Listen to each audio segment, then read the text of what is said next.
Hello, my Teaserking family. How is everybody today? It is October 6th, 2022. It's a Thursday. Buy your gold and buy your silver.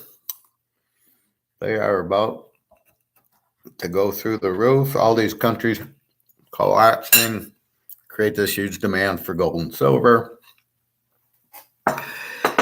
And you want to buy it now while you can. You don't want to buy it when it's gone. And you're going to want it. You're going to realize, oh my God, the dollar's terrible. I need silver and gold, and you won't be able to get it. Sorry about that. I don't know what this is. All right. Anyway, week 6. So we had a game last night. UCF wins 40-21. The over wins. We had the over with the Cincinnati over, SMU over 58 last week. They canceled the game because of the hurricane, but I already had it bet because that was my bet, was Cincinnati over, SMU over. And so bet was still alive. I thought they canceled the game. I didn't know they rescheduled it for yesterday. So the ticket was still there. The play was still there. So just an FYI, if you bet it like me, you won it. So keep that in mind. And that's good news. That's a good start for the week.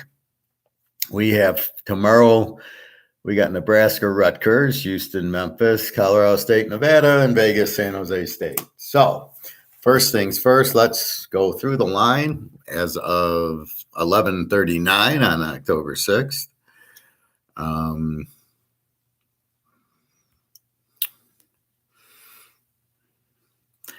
Now, I've been trying to bet my over-unders extremely quick because of these crazy line movements in the totals. I pointed out to you, Houston with the 6-point line movement are ridiculous. So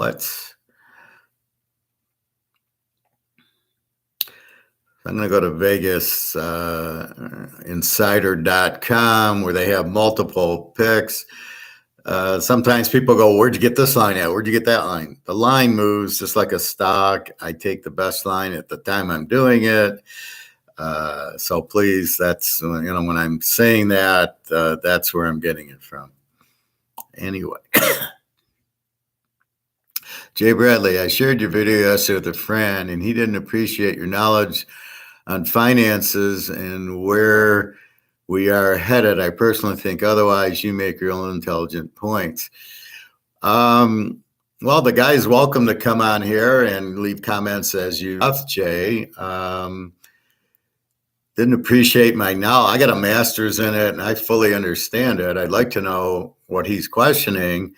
He sounds like a Keynesian, and as I stated, these are my notes from my master's class. So if he's got a problem, these are from my teacher in the 90s teaching Austrian economics. So all I did was say, this is what I've learned, and this is where I got it from.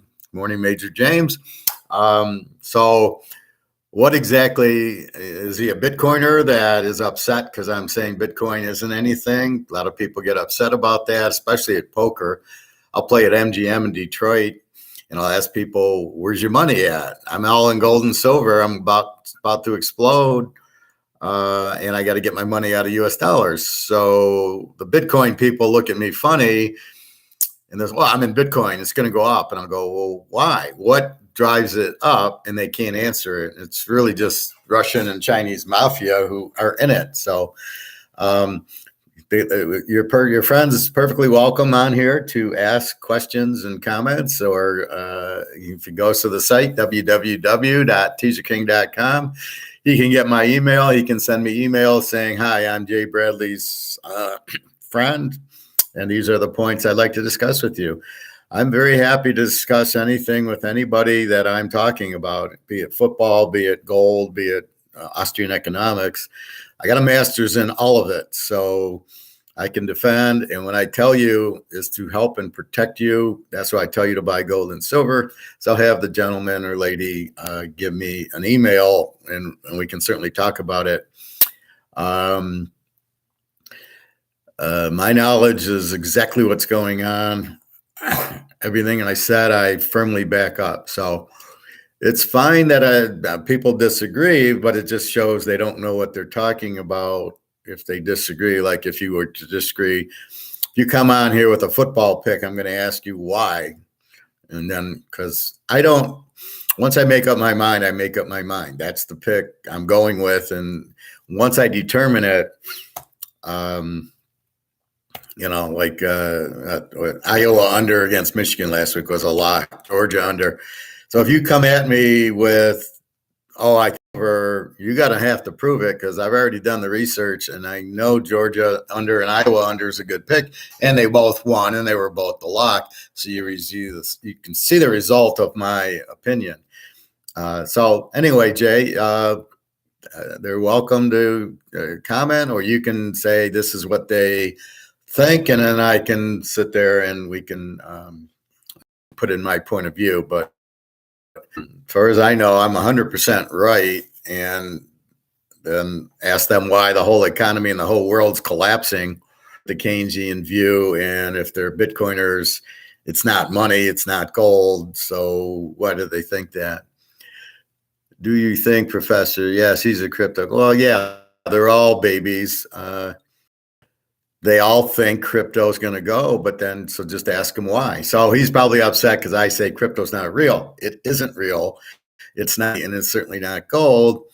And therefore, if you say anything negative, so then ask him why he likes crypto. What does he think? Wouldn't you rather have gold? All right, let's get on to the show. But Jay, welcome to, if it's just a crypto thing, it's not, it's just a pyramid scheme. So that's really not Austrian economics. So as far as that goes. All right, so let's go through the line. Nebraska -3 and 50.5. So what I'm doing is I'm on Vegas Insider, and you can see it gives two sides. It'll give the 3, and then if there's a 3.5, like here, there's a 3 and a 3.5, and sometimes the totals are different. So whatever works best for the way I want to go is the line I want to use. Houston, Memphis -3, 57.5. There. San Jose State 7, 52 on Vegas. Nevada 3.5, 45 against Colorado State. And then we get into, that's Friday's game, so we'll get into Saturday now. Let's see. Louisville -3 and 51-ish. 50.5, 51. I'll go through the lines, then I'll go through the games. I think it's probably easier. TCU -7 against Kansas, over under between 67.5 and 69.5. So I get friends and customers going, where'd you get that line from? Well, right here, you can see TCU, 67.5 and 69. Well, if I'm going to go over in the game, I'm going to go 67.5.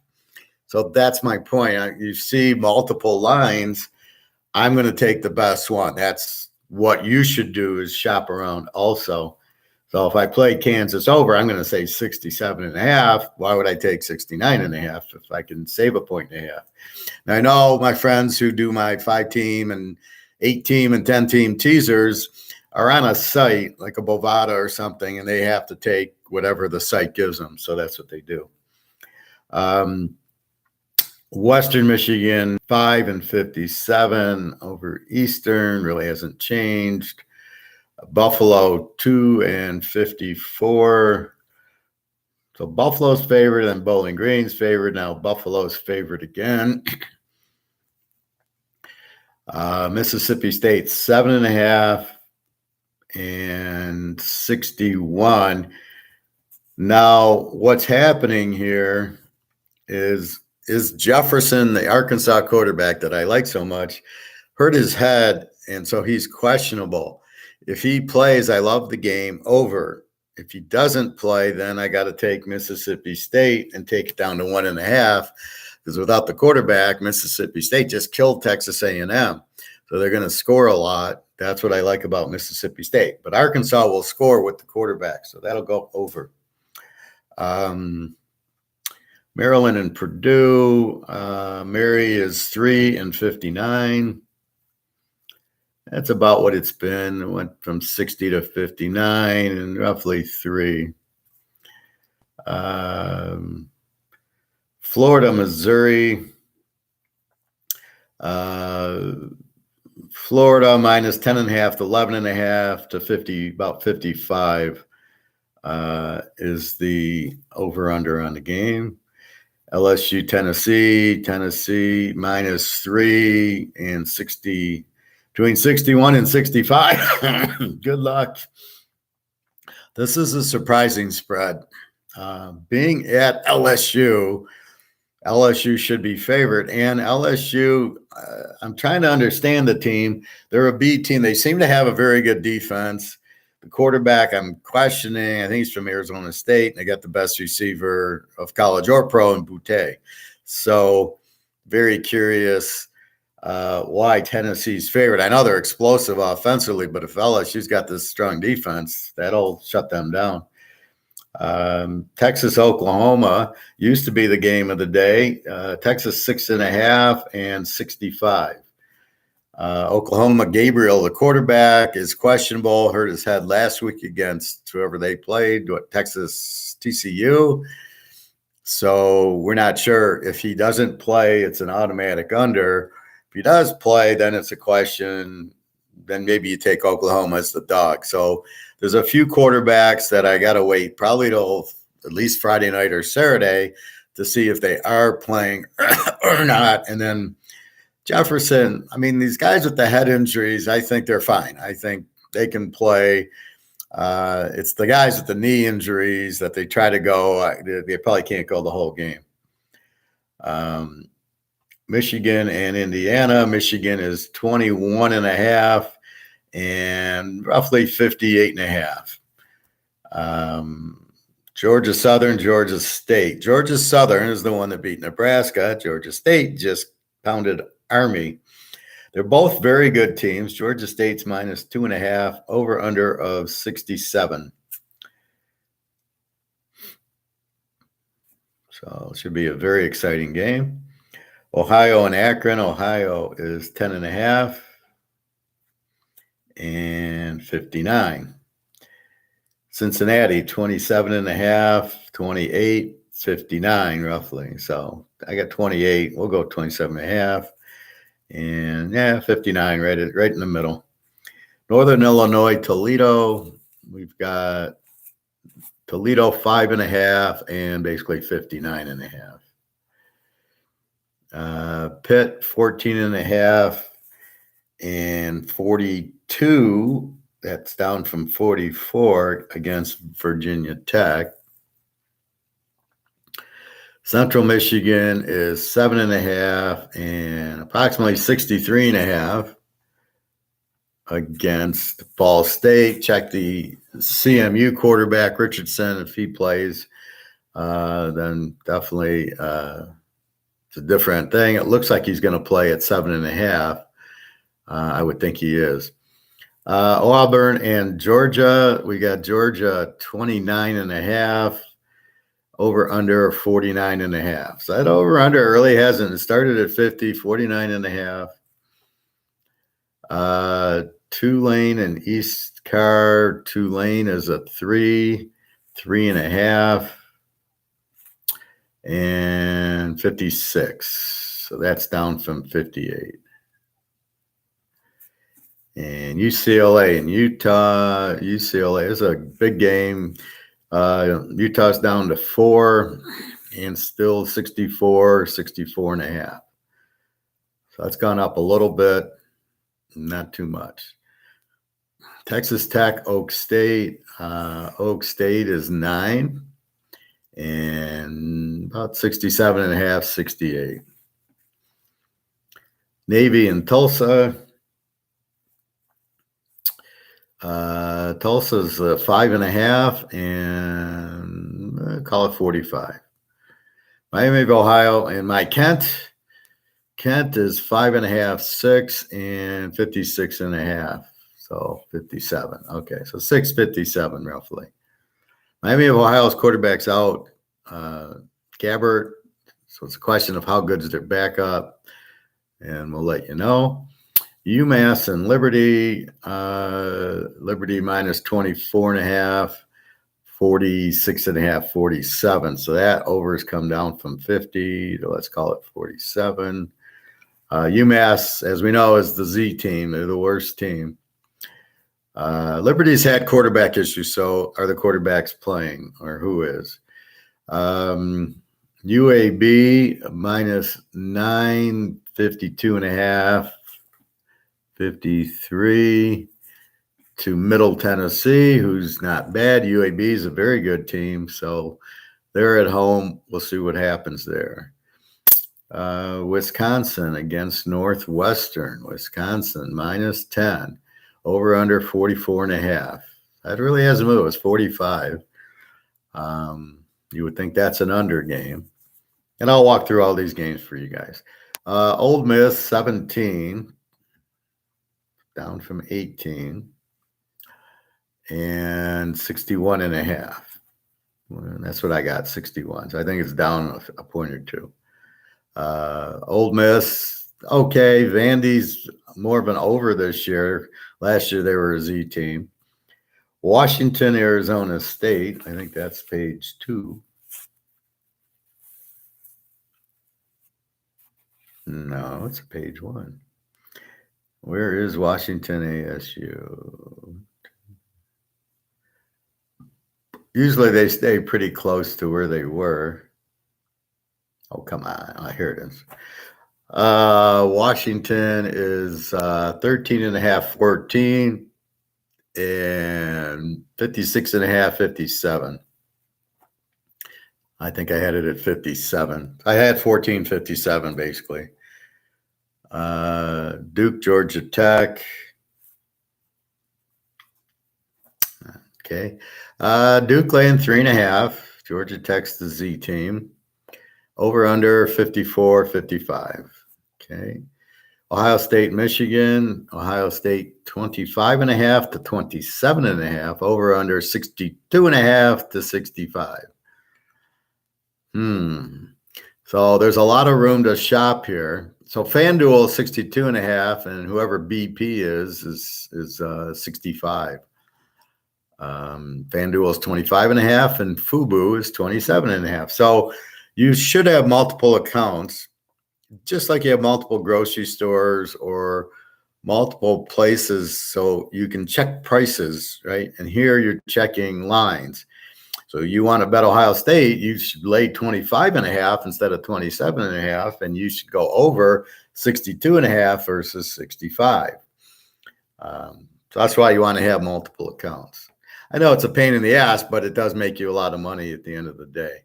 North Carolina and my Miami. What is wrong with Tyler Van Dyke and this whole offense, the stupid coach? 3.5 and 65.5, 66. You're taking Tyler Van Dyke, 45 points a game, probably would have 25, 30 touchdowns and 2 picks. He's 4-3 now. And Miami struggling with Middle Tennessee State and Southern Miss. So what the hell did they do? I know he's trying to run more, but you've got Tyler Van Dyke. What are you doing? And the defense, they're a B team. They got a good defense, except for they can't win, and you've killed your quarterback. So against Texas A&M, Old Mississippi State puts up 45 points. You put up 9. What are you doing, man? So terrible, terrible coaching. So I don't know what to do with Miami last year. This would have been a lock over at 66 with North Carolina and that explosive offense and Van Dyke. Now I don't even know if I can play it over. I don't know what Van Dyke's going to do because the coach screwed him up so much. So I don't know. You're killing me, Coach. I hate when they change coaches. And the guy's really strong. You change the coach, you change your offense because you're too stupid to see what it did last year, and then you can't win anything, and you've ruined the quarterback. Unbelievable. UTSA 6.5 against Western Kentucky, over under of 72.5. This is such an over game, but this is where the line, like, at what point can I not go over anymore? And 72.5. Western Kentucky, very explosive team. UTSA, very explosive team. Two very good teams, two very strong offenses. But at what point do you say, 72 is just somebody's going to start running the ball in the fourth quarter with the lead and not just score. Southern Miss and Troy. Where is it? Southern Miss and Troy. Here we go. Page 2. We got Troy laying 6.5 and 44. So that went from 6 and 44. Didn't change. UTEP and L-Tech. L-Tech is 3. That's about what it is. And 53. So that really hasn't changed. I wouldn't think it would. Air Force and Utah State, Air Force -10 and 54.5, 55 hasn't moved. Wyoming, New Mexico. New Mexico is a very strong defense and no offense. Wyoming laying 3 and 36. I mean, that's just sick that it's a low scoring game, but 36. Again, they're making the line so low or so high. It's very hard to play. App State, Texas State. We're now on page 2. App State anywhere from 18.5 to 20. Over under 55, we'll call it. We'll split the difference. If I say 45.5 and 55.5, I'm just calling it 55. James Madison, an outstanding team up from Division II, is laying 11 and 55 to Arkansas State, who's not a bad team. Ohio State killed them. James Madison's very strong. Now they're a road favorite. We'll see what happens. Iowa and Illinois, a great under game. Illinois laying 3. Over under, you can get a 37. So that might be doable under 43. See, the key with under is touchdowns. So 6 touchdowns and 6 extra points is 42, 6 times 7. So if you can get a 43, means they got to get more than 6 touchdowns, and that's not going to happen in this game. That might be doable at 43. At 36, gets a little bit low, but this game, you're not going to see first team to 10 wins. USC, Washington State. I got USC -13, over under of 66. I'm calling the upset right now. This Washington State defense is better than that Oregon State defense that held them to 17. They got a good quarterback from Incarnate Ward, and he looks really sharp, and USC does not have a good defense. So I'm looking at this as a very strong upset possibility. Army and Wake. What's happening to my Wake? Wake is -17 and a 66. Why is this game 66? Wake didn't do 66 with Florida State, who has a quarterback who throws the ball. Army's going to run. They can throw, but they're not going to throw for 40 points. This has got under written all over it. I mean, yeah, Wake's okay, but where were they last week with 31? I mean, if they do that this week, it'll be 31 to 10. I mean, they won't get near 66. That's way too high. Notre Dame, BYU. Keep in mind, this game is in Las Vegas. This game is not at Notre Dame or in BYU. Jesus, look at this spread. Notre Dame -3.5 or 7. So we'll stick with the 3.5 over under of, let's go down to 51 from 52. How can there be a 3.5 point difference in spread? 3.5 on DraftKings and 7 on BetMGM. Be leery of BetMGM. Their odds suck. Their juice sucks.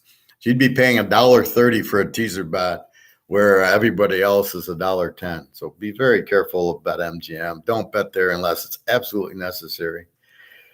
Clemson and BC. This is one that started on page 1 and then it must have gone to a night game from a noon game. Clemson 20.5, over under a 48.5.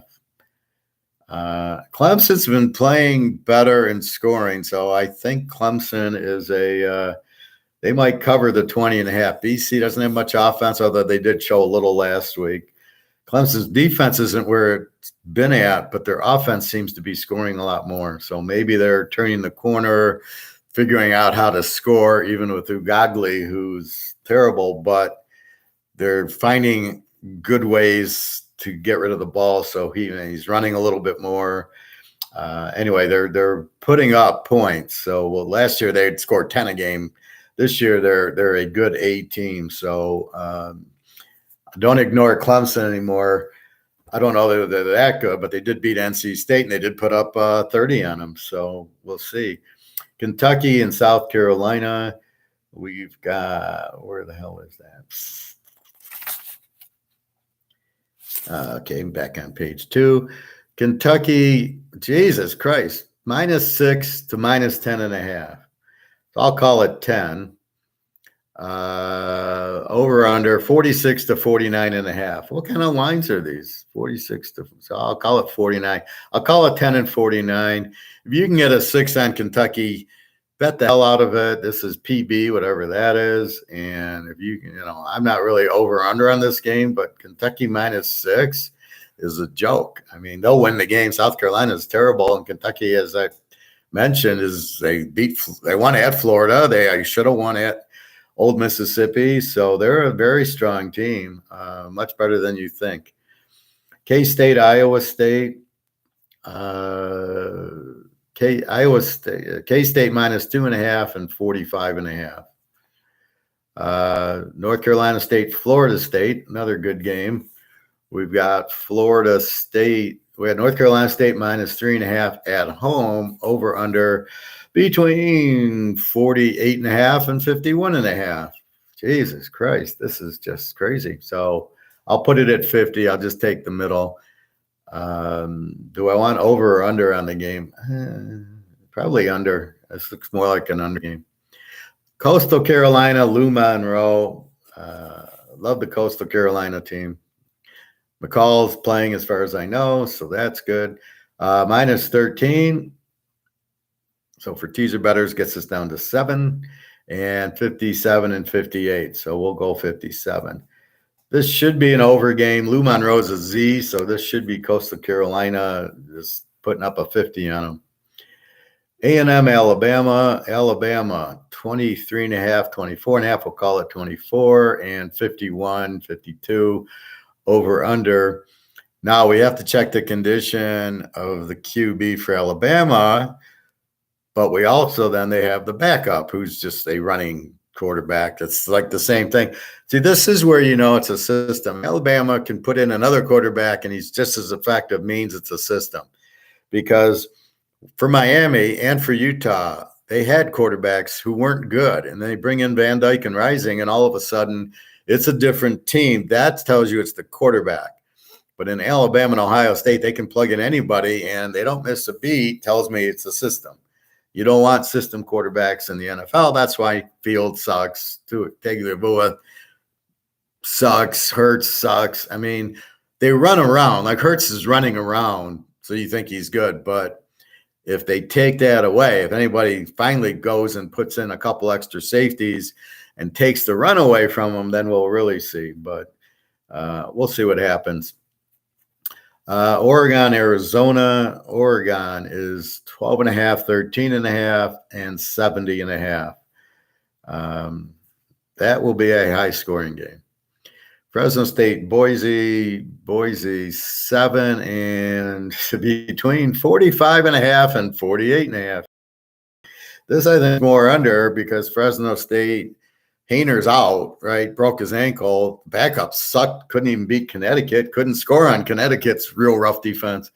So I look for this to be very low scoring.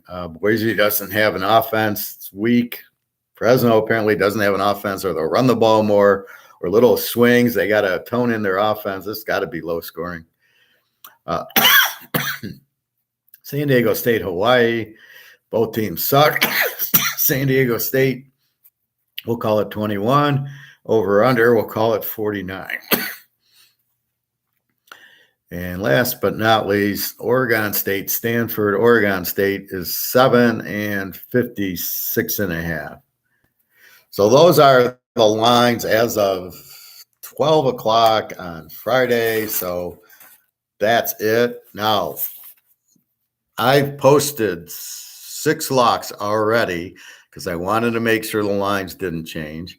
I posted a bunch of other college games and pros. I already feel them. I like them, and they're posted. I might add a college here or there. Like I might add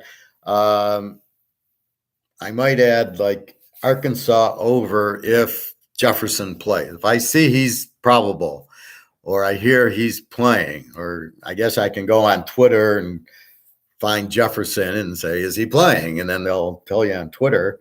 That's the one thing I like about Twitter, is though you can pretty much get updates. So we've got two college locks, I think, and 4 pro locks. This is very unusual. I have figured out the pros. Like I said, give me 4 weeks. It's been 4 weeks. It's figured out. I hit 3 locks, 3-0 on the pro locks last week, and 4 locks again this week, and just the 2 college. I might find another as we talk now. I like talking to you and teaching. I do find information when I go over it again with the family, and then I go, oh, that's probably a real good play. So let's go with Friday. Nebraska 3. And what do I got here? 49, 47. Who's this scribble? 50, I think. So 3 and 50, Nebraska, Rutgers. Nebraska's an over team, over defense. They score a lot, have no defense. Rutgers is an under team. So this is the dilemma when you get into it. They're very weak offensively with a good defense. So it makes the total extremely difficult because you don't know. I mean, Rutgers isn't going to score and might keep Nebraska down. Nebraska's going to score. So the only way to really play this game, I mean, it's hard, is actually Nebraska, but I don't like them as a road favorite. And the way they've been playing, and the coach quits or gets fired. So I don't know anything about Nebraska. And they're on the road. They've been at home. Again, they lost to Georgia Southern. Now, Rutgers is not Georgia Southern. They don't have nearly the offense. I would just pass this game. I don't like Nebraska's a road favorite. I can't go over or under because I got an over team and I got an under team. And that is always, you want unders or you want overs. You don't want the over-under mix, although it's good to play the team with it. Houston, Memphis. We got Memphis -3, 57.5. We got an over team in Houston and an over team in Memphis. Houston scores upper 30s, gives up upper 30s. Memphis, we know how explosive they are. 57.5. That's a joke. I like Memphis. I like this game over. I mean, this is where it's not a 70, but what's the difference? So when I gave you Western Kentucky UTSA and it's 72.5, and I'm giving you this game, which is 57.5, what's the difference? These are the exact same teams. Houston scores a boat and has no defense. Memphis scores a boat, doesn't have a good defense. This game should easily get into the 70s. I only got to lay 51.5, where Western Kentucky, UTSA, both explosive teams. Western Kentucky actually has a little bit better defense. Why the hell is this 72? Granted, Western Kentucky scores, but see, this is the problem with most people when they bet. They look at last week's score. Western Kentucky beat Division III Brother Rice High School 73-0. So they automatically, look at them, 73. Yeah, but they played nobody. It's always who they played. That's one of my my issues, like I'll listen to the Tigers going to the club to swim or the grocery store, and the guy's like all excited because they got, they scored 5 runs in a game. Well, look who the pitcher was. He was some guy with an 8.0 ERA. Of course they're going to hit 5 runs. How are they against Verlander? Oh, geez, they got shut out and got 2 hits. But he doesn't look, and he doesn't dive into, the fact that the pitching sucked. That's why they got the runs. That's what you got to do in football. You look at last week's game, and I keep telling you, this is a poker game. You can kind of use last week's from like Mississippi State killed A&M, so therefore they got Arkansas this week. Therefore, because they scored a lot on a team like A&M, they'll score a lot on Arkansas. If Arkansas's quarterback goes, now I can bet it over. That's all. That's what you can take out of it, is how they did against a good team. You can't take anything out of it if they played like Ohio State beat Toledo 77-21. What are you going to take out of that? Okay, their offense is moving.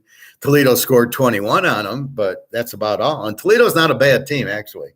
They're an A team in the MAC, so that's a real good win, putting up to 77, and how many were pick sixes. But it's hard to take anything out of these Division II games, and it's skewing some of my trends.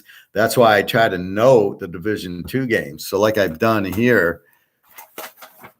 So I went in and I said, here, Division II. So ignore these big scores. We've got to, because we got to differentiate them out. I've got a team that's 40 and, a good defense. But then if I take out the 77-0 over the Citadel, now they're a 20 and a 20. So now it's a whole different value team. Hey, G, I learned my lesson about D2 teams, Laffa. Well, that's okay, D. We keep learning lessons. You're okay. I got some good ones for you this week. I got a lot of good pros for you also. So we'll figure out something that I'll get you both college and pro, okay? So that's where, so this is a far better, if you look at like risk and reward, the risk of laying 57 with the Houston Memphis over versus the risk of the 72 on the Western Kentucky UTSA over, the risk is less, and the reward is greater because Houston Memphis should 51. That'll be halftime. The other game, they could start running the ball. Frank Harris, UTSA quarterback, can start running the ball like a Russell Wilson, get first downs, run the clock. Because once they get the lead, they know how explosive. That's when you actually get the running part of the game. And then it ends up where you go, how did this game not go over? Well, they started running because they wanted to run the clock out. Wake Forest did that to us last week. So 57 is a joke. Colorado State, Nevada, 3.5, 45. This is Z versus Z. This is the Nevada I got as a W team. Both have weak defenses. Both have really weak offenses. You could, if you're really sadistic, play under 45 to 51.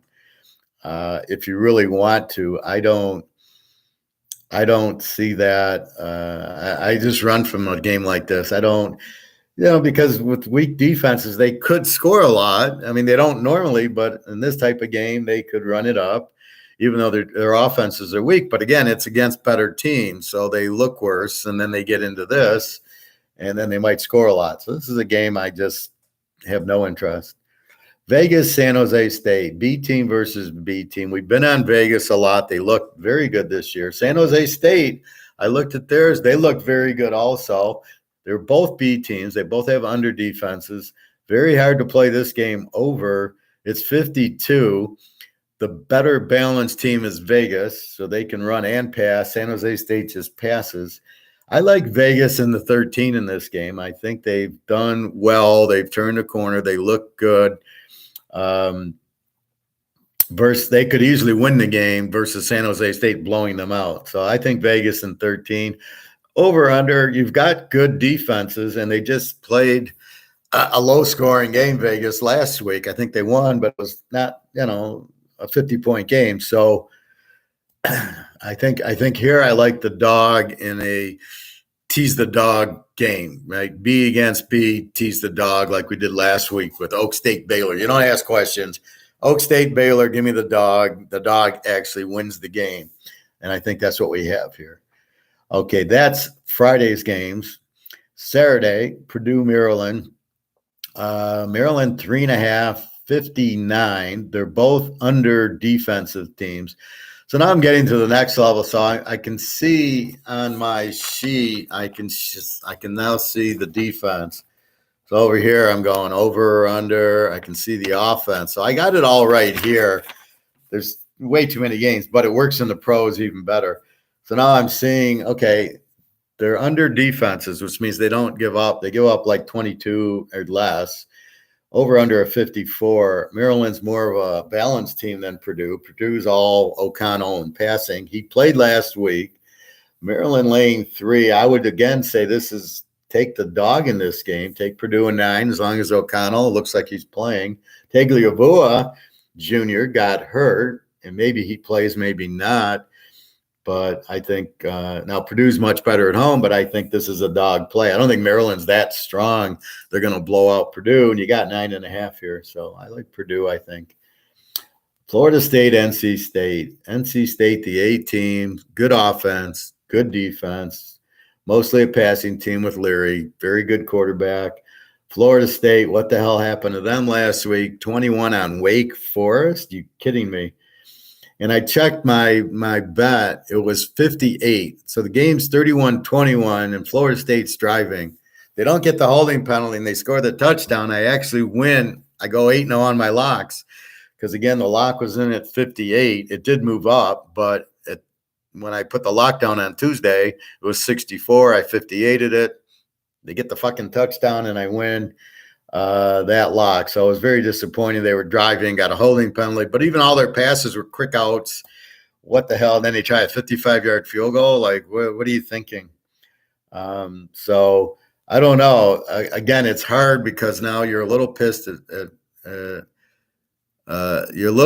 Florida State, but you got to keep emotion at the door, as they say in Ocean's 11.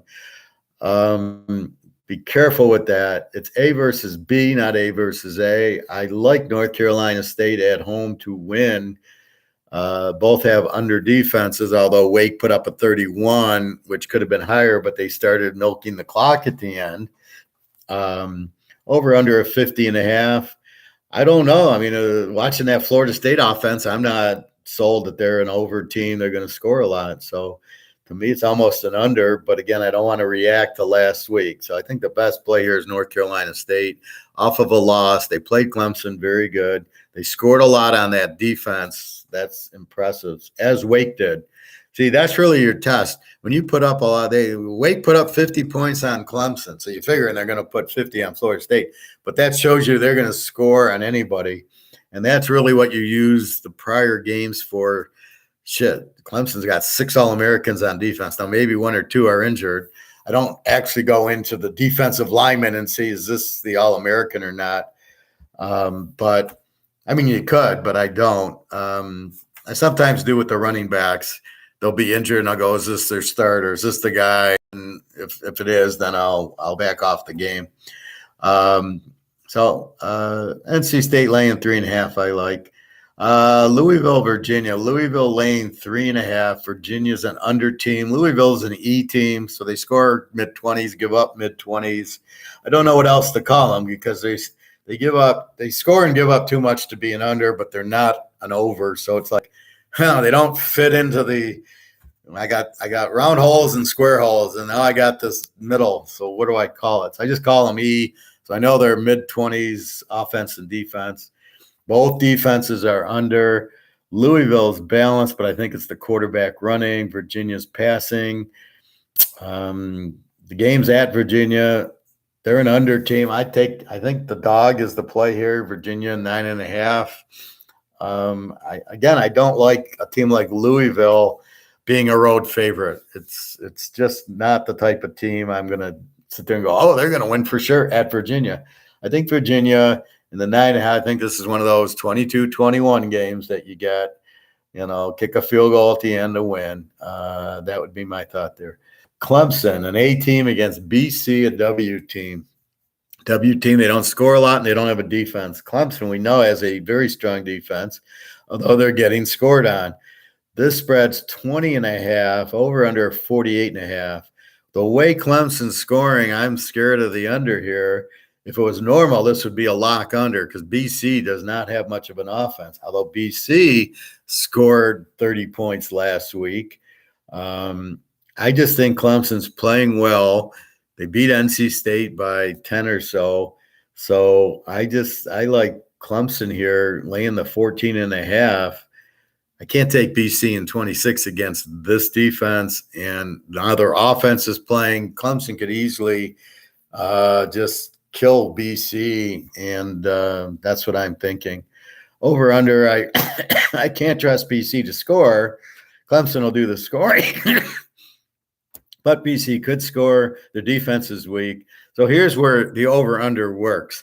So I got Clemson and under defense against BC and over defense. That means Clemson's going to score a lot on BC, but BC can't score a lot. I don't know over-under because of the of an over and an under team. I don't know the total, but I can see Clemson should score a lot because their BC's defense is weak. But wait a minute, BC is going to go up against this tough defense and not score. That's the point where you like the over-under. But when you get to the total, you really don't know which way the game is going to go. So it knocks out the total on you. But now the other key is looking at BC and Clemson going, who did they play? How am I getting my numbers? Well, I know Clemson played Wake and NC State. So they played two very good teams. Who did BC play? Did they get numbers on the Division II game? Is that what's giving them a W? Although they did put up 30. Who did they play last? They played Louisville 34-33. Now, Louisville, as we've already mentioned, is, they're kind of an under defense. And again, at this point, you really got to feather out the Division II because it's skewing the analysis, right? Oh, they're giving up 20 points. They're an under team. Well, wait, if they shut out, Central State of Arizona, let's take that game out because it's Division II. Now are they still an under defense? And I find that really skews it because they'll win 70-0, skews their over, skews their under. You take that out, and all of a sudden they're an E team, not an under team. So you got to be very careful with that. So we like Clemson in the game. TCU, Kansas. Kansas has been our team the whole year. What a strong offense. Under spread. They're under spread again.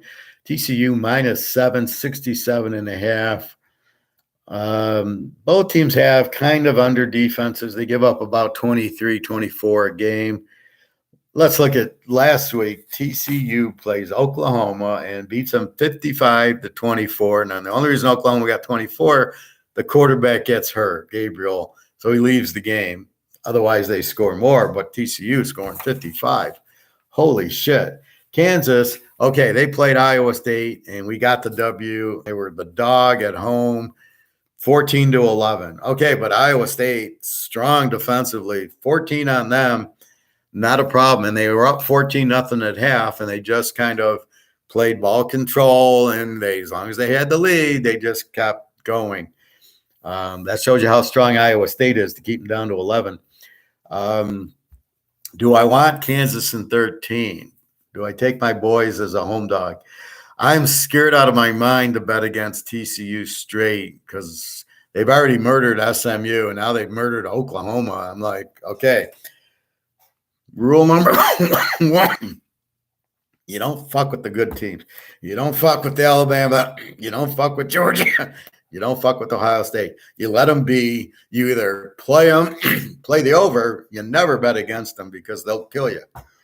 I got lucky. I got 23.5 in Arkansas last week against Alabama.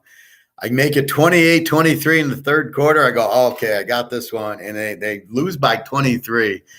How Alabama does a simple run up the middle and the guy goes 80 yards for a touchdown. The quarterback goes back to pass.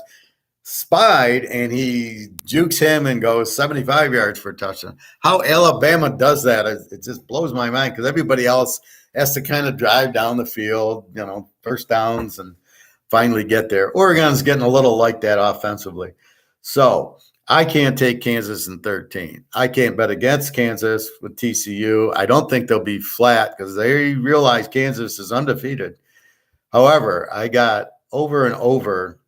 I like the over in this game. If TCU gets near the 50, Kansas is gonna score on TCU. I'm not really worried about them putting up a 30 and TCU. So we go back to TCU and SMU, which I think is week 4.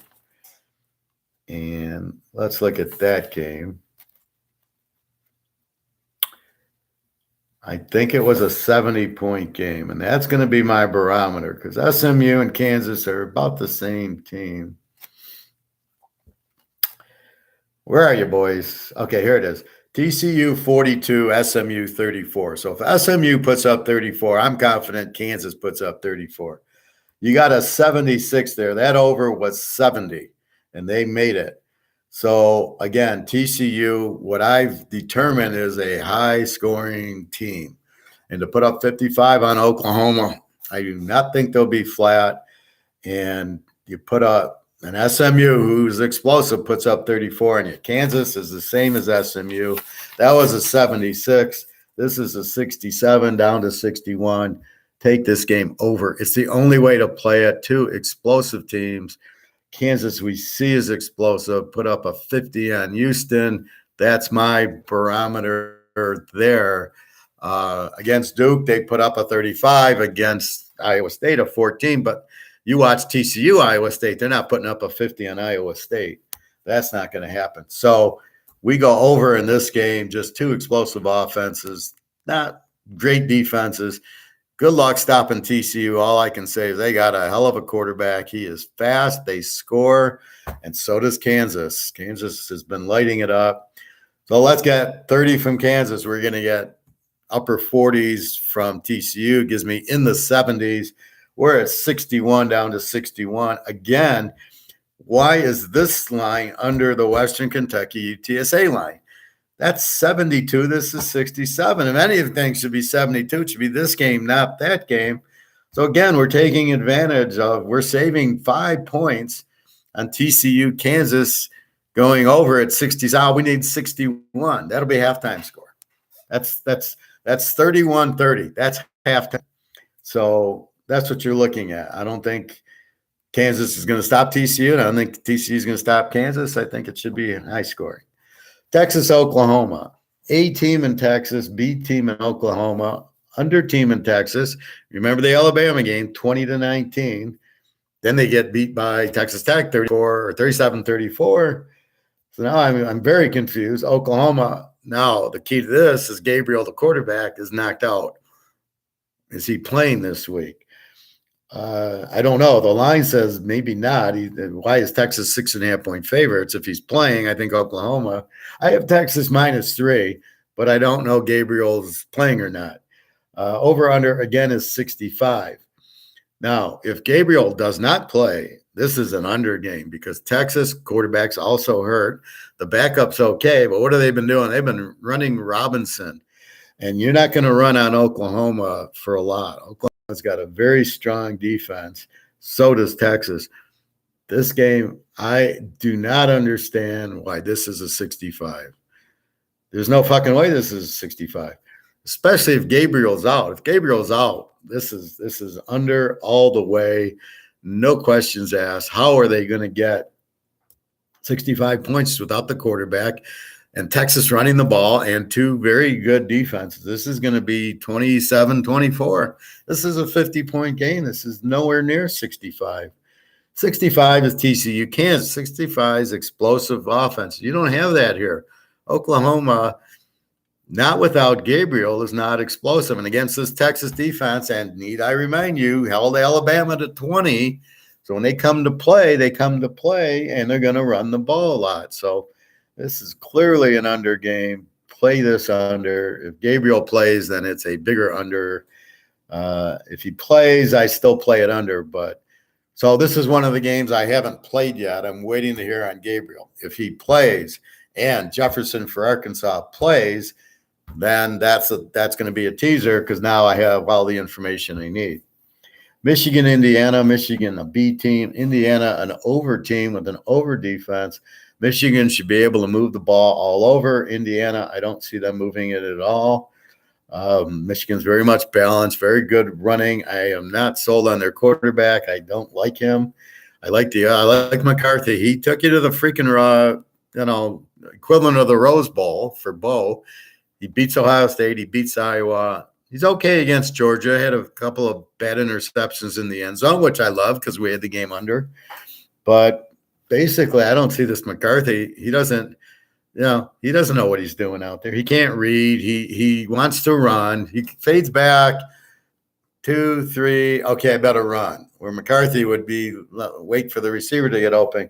And, it just doesn't work. The running quarterback looks, he gained 10 yards. Yeah, I'd rather have I'd rather have Russell Wilson throwing a 40-yard pass like he did on Sunday to Judy or Hamler than my quarterback running for 10 yards and trying not to get hurt. 21.5, over under is 58.5. I don't know. Michigan runs the ball a lot. I don't know if they're really, and they have a good defense, although it's confusing because they played 3 crap teams. So when we look at them against Maryland, they barely win. Iowa, the game was 20-7. They scored late with a minute left. Why they just didn't take a knee, I don't know. And then Iowa, with 30 seconds left, throws 3 passes and gets a touchdown. So really, it's a 20-7 game if you really try to analyze it. So, but that doesn't tell you how good Michigan's defense is because Iowa's got no offense, and it shows you Michigan only scored 20 against a good defense like Iowa. We didn't care. We won the underlock with the game, but I don't know. Michigan laying 21. I think I'd take Michigan. I'm kind of leaning towards the over because I think Indiana will score. I think they're an over team with a weak defense. Michigan should be able to put up excuse me, at least 30 points in this game. And I think Indiana's good for 14 is a 45, over under a 58 down to 52, 30. Yeah, I think you get close, you get somewhere in the 50s, but it's not, it's, I think, better to take Michigan minus the 15, I think is the best way to play it. Buffalo and Bowling Green, this is over versus over. This is skewed because Bowling Green played UCLA or Tennessee, one of them, Buffalo. It's a hard call. This is a crap game. Over under 54. I'd say go over in the game just because you got 2. So the MAC is all over. None of their defense, I think there's one team with a defense. All their defenses give up at least 30 points, like every freaking team. So, both defenses are going to give up 30. Buffalo and Bowling Green both score 30. So it's an over. And at 54, you're going over 48 with these defenses. That's a joke. So this is all over. Don't even try to pick the winner. Who knows? It's hard to pick the winner with over defenses because they can't stop the other team. So it's last team scores, wins. So then it makes it, let's go over. Eastern and Western Michigan. Western laying 5, 57.5. Eastern's the over team. Western doesn't score as much. Both defenses, as I just told you, suck. I don't know. I don't really love this game over. Who was it? Somebody, Eastern, I think, lost to some real shit team last week. Yeah. Now Eastern beat UMass 20-13. So I ain't playing this game over. How do you play this game over? It's almost like play Western because Eastern barely beat UMass. I mean, so that's where you look at the Division II game and go, shit, UMass stinks, and they could barely beat them at home. So I can't bet Eastern, who couldn't beat UMass. So I don't know. This is somewhat of a rivalry game, so we'll just put it on the back burner. Missouri and Florida. My Missouri. That was our lock under last week. Missouri, Georgia. Watched the highlights of the game. Defense looked really good. Offense, not bad. But against Georgia, you get a little. But then when Georgia needed it, Missouri couldn't stop them. What Georgia does is they just the little running, they power run you and swing past you, and they hit the tight end, who's the best tight end in the country. He's a good pro already. So that's what Georgia does to you. Missouri did a good job keeping them to a lot of field goals. Florida has no quarterback. Florida, I do show as an over team, but let's go to the Utah game, 29-26. Missouri does not have the offense that Utah does with Rising. I'm going to go to the Kentucky-Florida game, 26-16, and I'm going to say Kentucky and Missouri's defense are fairly similar. Missouri, very strong defense, as we saw last week. Now, how does Missouri react? They were emotionally sky high for Georgia. And to answer one of my friends here, what's wrong with Georgia? Well, the teams that they're playing them are playing sky high. That's the first thing. They're playing the champs. They want to beat the champs. And that's what part of what Georgia's running into. And they're playing weak teams, so they're really not so sky high for them. So Missouri, will they be flat? They've got to be a little flat. I mean, you got sky high for Georgia. You played them a good game, and they beat you at the end. It was 26-22. They're up 22-19 late. Georgia scores, wins 26-22. So they got to be a little deflated. However, they got to be pretty happy going, we played with Georgia, and we were in the fourth quarter winning. So I think Missouri plays. They played Auburn to a 17-14, and then they played Georgia to a 26-22. Florida doesn't have much offense. The quarterback's terrible, and I think they run the ball a little bit, but the quarterback doesn't scare me. Now, they are an over team, so Missouri should score on them. I don't agree with this line, Florida 11.5. I think that seems a bit high. I got Florida -3, 11.5, really?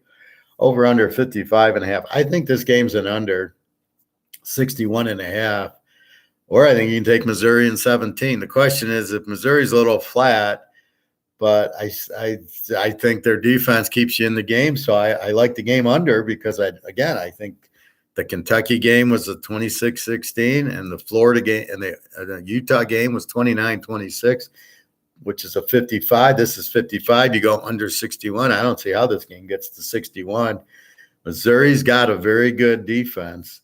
And Florida shows you when they want to, they can stop you at the goal line like they did twice to Utah. Utah should have won that game. So in that standing, I think there's going to be a lot of field goals in this game, and I think this game stays under very easily. This is the game of confusion. I got LSU 7 over Tennessee. The line's Tennessee lane 3.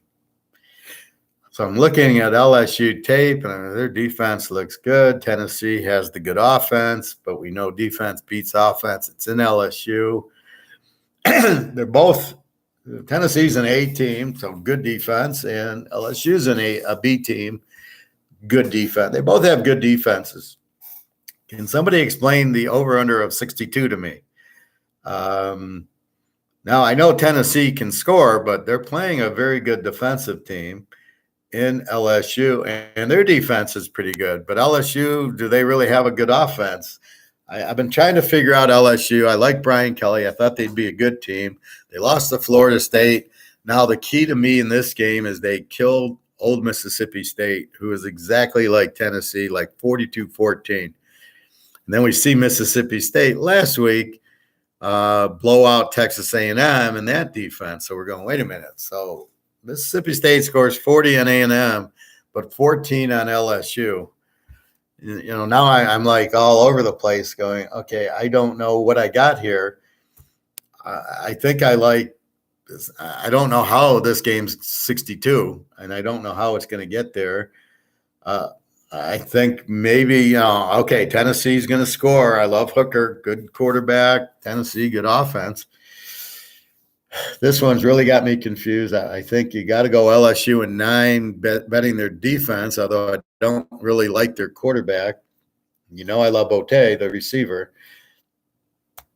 How good is Tennessee's defense? And this will give us a insight into the Alabama game. So if Tennessee can light up LSU, I'm taking them against Alabama.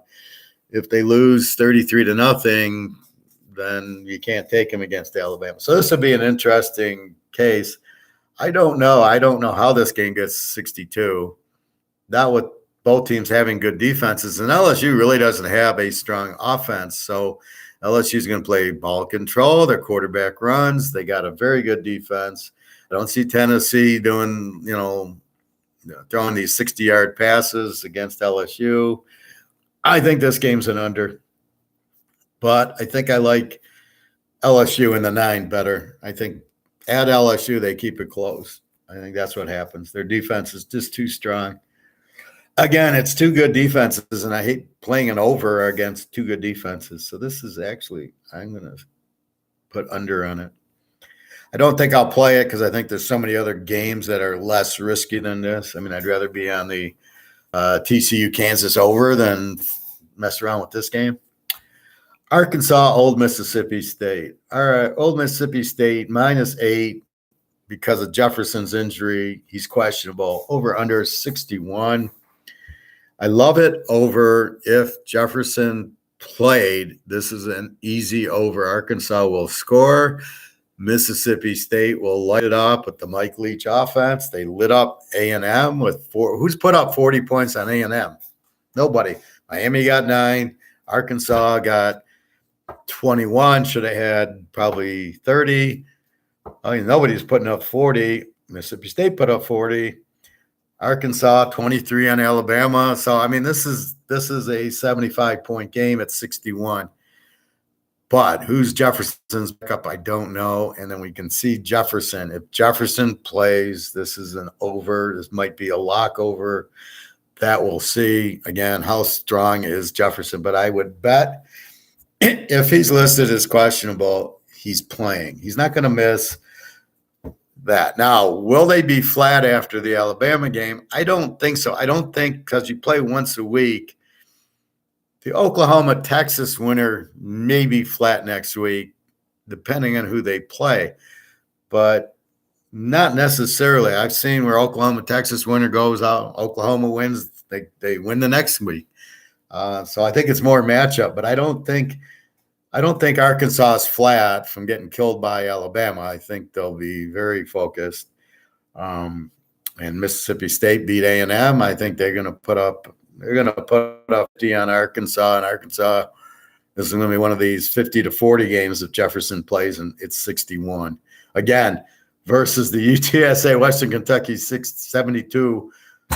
I got two strong offenses in a 61. So if I get Jefferson, it's an over. It's a very big over.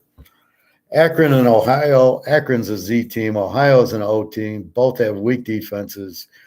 Akron with a weak offense. Ohio with a passing offense. Ohio's laying 10.5, 59. I think you got to play Ohio here. I think you're just betting against the Z team. You're laying 4.5 at home. I don't see how Akron gets the upset here. Ohio played a good game with Kent last week. My Kent team, it went to overtime, and then Kent won for us. But I just think Ohio at home has a chance to get a W against playing Akron, and it's only 4.5 in our world all day. Oh, take Ohio, lay the 4.5. The Georgia Southern, Georgia State game. I've been waiting for this game. I got Georgia Southern a 10-point favorite. The real spread's Georgia State -2.5. Over under of 67. Again, why isn't it 72? Georgia Southern, yes, they're the team that beat Nebraska with 48. And then they played Coastal Carolina. They played App State, and it was a 35-21. It was a 56 with App State, who's got a pretty good defense. Georgia State just beat my Army team. I'm a little sad. Last week, Georgia Southern played Coastal Carolina 34-30. That's Bryce McCall. So they played a 64 with Coastal Carolina, who's an over team against an over team. Georgia State beat my Army. Where is that? I just saw that. Hold on. Where is it?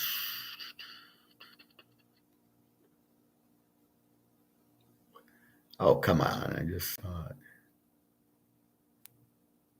Here it is. Georgia State 31, Army 14. Now, Army, we know, runs the ball. 31 on Army's a good offense. So they're both 30-point teams. So they'll both be in the 60s. We got 67 down to 61. This is an easy over, I think. This is a rivalry game. It'll be pull out all stops. I doubt it'll be under 70. We're at 61. That's the beauty of the teaser. The teaser takes, 67's hard. 61 is a whole different animal. Again, both teams are over. Both teams are explosive. Georgia Southern just played Coastal Carolina to a 64. And Coastal Carolina's a pretty good team. So they put up a 34 on them is pretty good. And putting up 30 on Army because they run the ball and they run the clock. So that's pretty good. So this is clearly a 70-point game, if not an 80-point game. It's not out of question they'll score in the 40s. You know they'll score at least in the 30s, so 61. So definitely love the over. I think Georgia Southern an 8.5's a winner, but no, I could lose by 10. The over a 61 is such a much better bet. South Florida, Cincinnati. Cincinnati lane 28, over under 59. South Florida stinks. Cincy, we know, is good. Bennett from Easterns look good. Their defense is solid. They should easily blow them out, get the win. 28's a pretty big number for Cincy. They don't normally score a lot. They normally win the game, play the tough defense, So you got to win by 22. That's kind of at the edge for Cincinnati. They don't normally beat you by 40, but I like them here. South Florida is pretty bad. Maybe they'll score, 35-7, somewhere around there. Do I go over or under? South Florida, very weak defense. Probably an under because it's Cincinnati. That's a team you like Iowa. I'm going to play under in the game. So it's just something that you look for. Probably an under and probably Cincy because South Florida is so bad. Virginia Tech, Pitt. Pitt minus 14.5, 42. Pitt's a B team with a decent defense. Virginia Tech's an under team. They don't score a lot. They have a good defense. What is wrong with Slovis? He looked like shit last week. So Pitt wins against nobody. Against Georgia Tech, they lose to Georgia Tech. Georgia Tech's a Z team. They're not a good team. Pitt loses 26-21. Probably a lot of turnovers from Slovis. So I can't be on Pitt. I love Slovis, but I can't be on him. He's obviously still injured. He missed the time. You lose to Georgia Tech. Now you got Virginia Tech, who has a good defense. If Slovis is struggling against Georgia Tech, I don't see him just blowing out Virginia Tech. So this is a game, I think the line's too high to take Pitt. I don't trust Virginia Tech because they don't have an offense. Over under 42, I think is too small. I think it's an under game, but not at 42. This is a game I just watched and see if Slovis gets better. Texas Tech, Oak State. Oak State minus 9, over under of 67. We just beat Baylor. Are we going to be flat? I don't think so because Oak State's looking to get to the playoff. They're undefeated. They put up 30 on my Baylor team. They look phenomenal. Spencer Sanders, excellent quarterback. Texas Tech beat Texas 37-34. Losing to Kansas State, just Kansas State runs it down your throat. So this should be high scoring. Oak State. Baylor put up, 20, it's 36-25. It was a 61. So they don't play a low-scoring game. And the Central Michigan got 44 on them week 1. Texas Tech will be in the 30s. Oak State will be in the 40s. That's 70. It's 67 down to 61. It's the teaser part that I love. 61 is an easy over in this game. Two very explosive teams, two very good quarterbacks. That's what you need. And Texas Tech, without a defense, gives Oak State easily, probably in the 50s. Texas Tech will score enough. Baylor got 30, 25 on them. I look for a 30 on Texas Tech. What did they do at Kansas State last week? 37-28 to Kansas. So they put up 28 on Kansas State, which has just as good a defense. So let's figure the 28 figure 40-72, it's 67-61. This easily goes over. And I don't think, you could take Oak State -3. Maybe if it was 7, I'd take -1, but at 9.5, they'll probably win, but I think the more logical is go over in this game. I think it's an over. Wisconsin, 10 over Northwestern, over under a 45. Wisconsin's kind of a B team. And then that's a lot from that New Mexico State game where they put up 60. If you take that game out of it, believe me, Wisconsin's an under. They got killed by Illinois. They scored 7. That was an under for me last week. If I didn't have all the locks, that would have been a lock under. But it gets to a point, how many games can I lock? But I could find 10 locks every week. And then Northwestern's terrible. They're an under team. That's not even a question. This is an easy take it from 45 under 51 all day long. Nowhere. Northwestern will not score in this game, but they won't give the turnovers that Wisconsin got against New Mexico State, and it's at Northwestern. This first 1 to 20 wins. I doubt this gets to 40, probably in the 30s. Again, you got under 51. It's enough to go under with. Toledo, Northern Illinois, very big game. Toledo's a B team. Northern Illinois is an over team. Toledo's the only one with kind of a good defense. They're laying 5.5, 59.5. Both are balanced teams. Toledo's got a very good quarterback, and they really shut down Central Michigan last week. So that shows you they're skewed by the Ohio State 77-21 game. So that skews their stats. So if you take that out, because they're playing, Northern Illinois, not Ohio State, then they're they're an under anyway, but then they'd probably be they'd probably be an A team. Northern Illinois is an over team. They got a weak defense. You take the better, when it's like this, you under defense against an over defense. I think you take Toledo even to get the win. Lombardi's been out for Northern Illinois, the Michigan State quarterback who transferred. I just think Toledo's got the good quarterback and the better team with Northern Illinois' quarterback out. So I think it's Toledo even. I think they win the game. Here's where you got a good point spread. Just take it even. Ball State, Central Michigan, 2 over teams. Central is laying 7.5, over under 63.5, which is, again, nothing versus 72. We saw Central put up 44 on Oak State, and then they played South Alabama, and they got in the 20s. That game went over because South Alabama put up a 40. Ball State will score. Central, Richardson, the quarterback, is injured, but I think he's going to play. So as long as he plays, it's definitely an over. 2 good offenses, 2 weak defenses, and it's a 63. So this should go way over 63, which is 57. That's halftime score. This is a 75, 80 point game. Again, they put up 44 on Oak State, so that tells you Central can score. They've been having trouble with, I think they played Lehigh, and it was like 14-0. They beat them 38-0. I mean, they're not, and then Toledo had them like 37-14. But in this game against Ball State, who's an over team, I just think that they score at home against this defense. Mike Kent against Miami of Ohio. Gabbert, the quarterback, is out for the year. The backups played a few games. They're an under team, Miami of Ohio.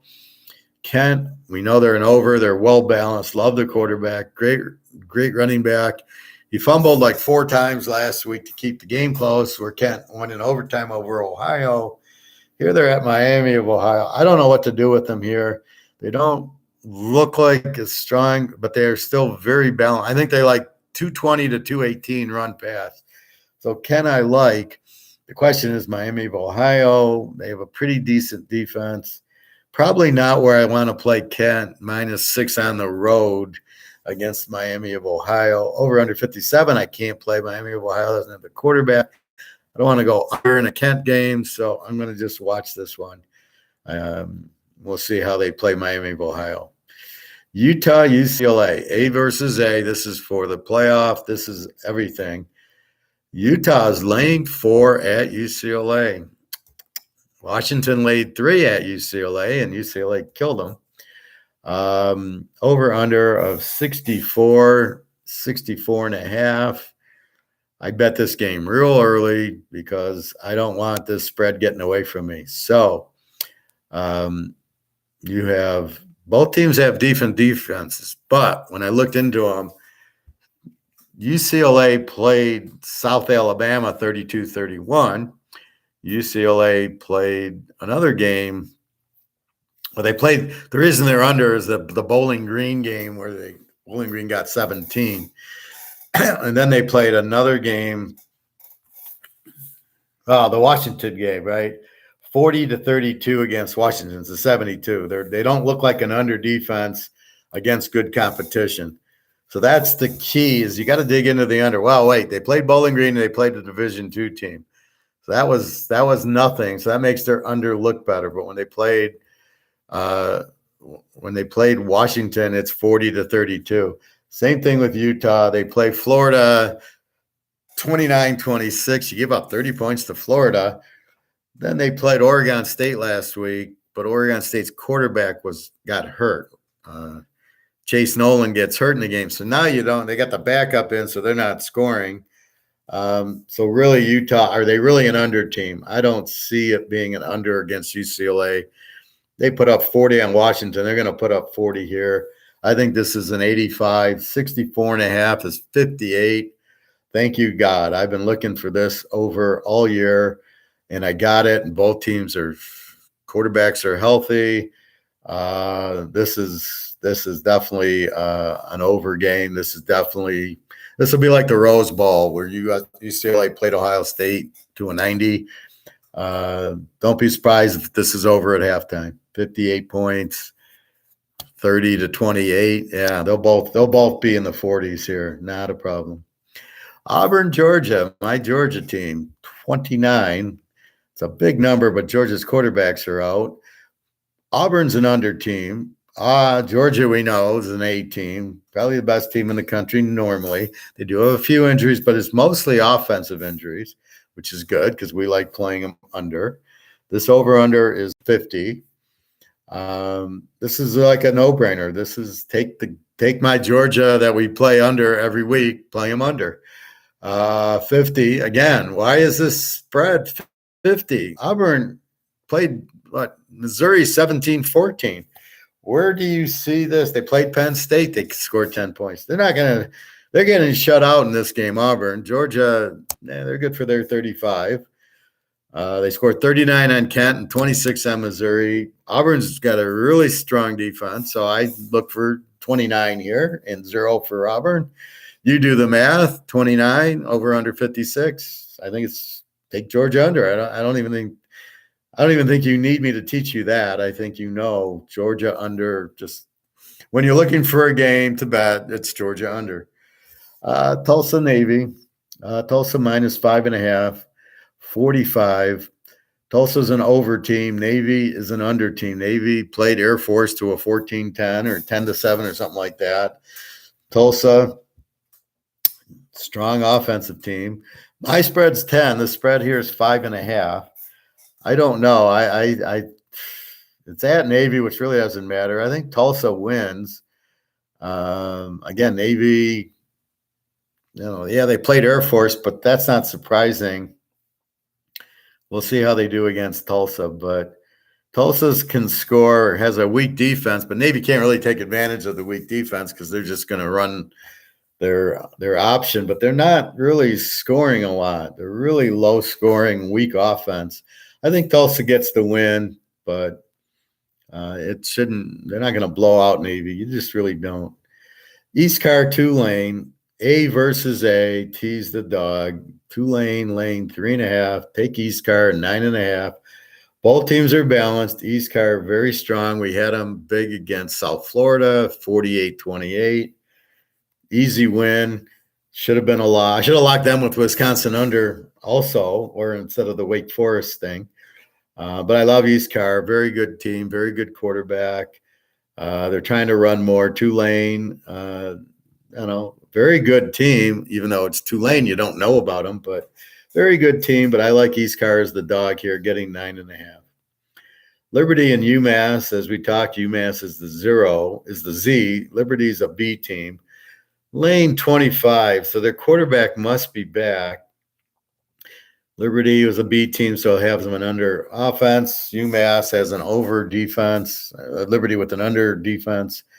Over under 47. Again, hard to play with Mass. They're not going to score for you, and they'll give up a lot. Liberty's balanced. UMass is just weak. I think you take Liberty minus 19. Just bet against the Z team. So I think it's the only way to play this.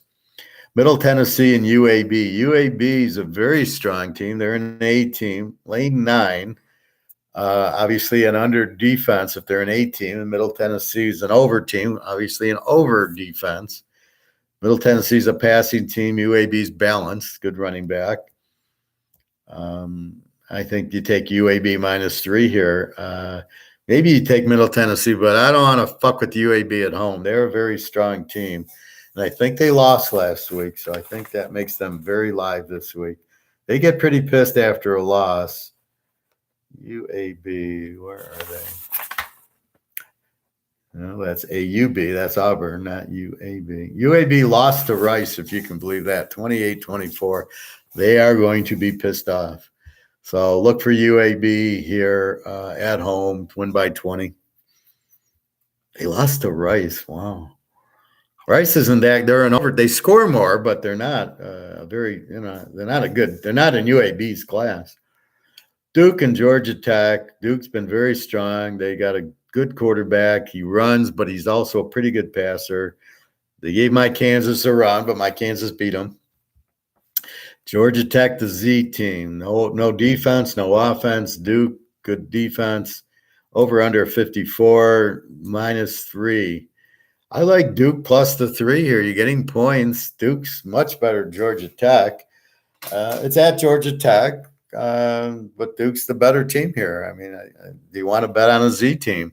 I don't. So, again, it's a very weak spread against the Z team.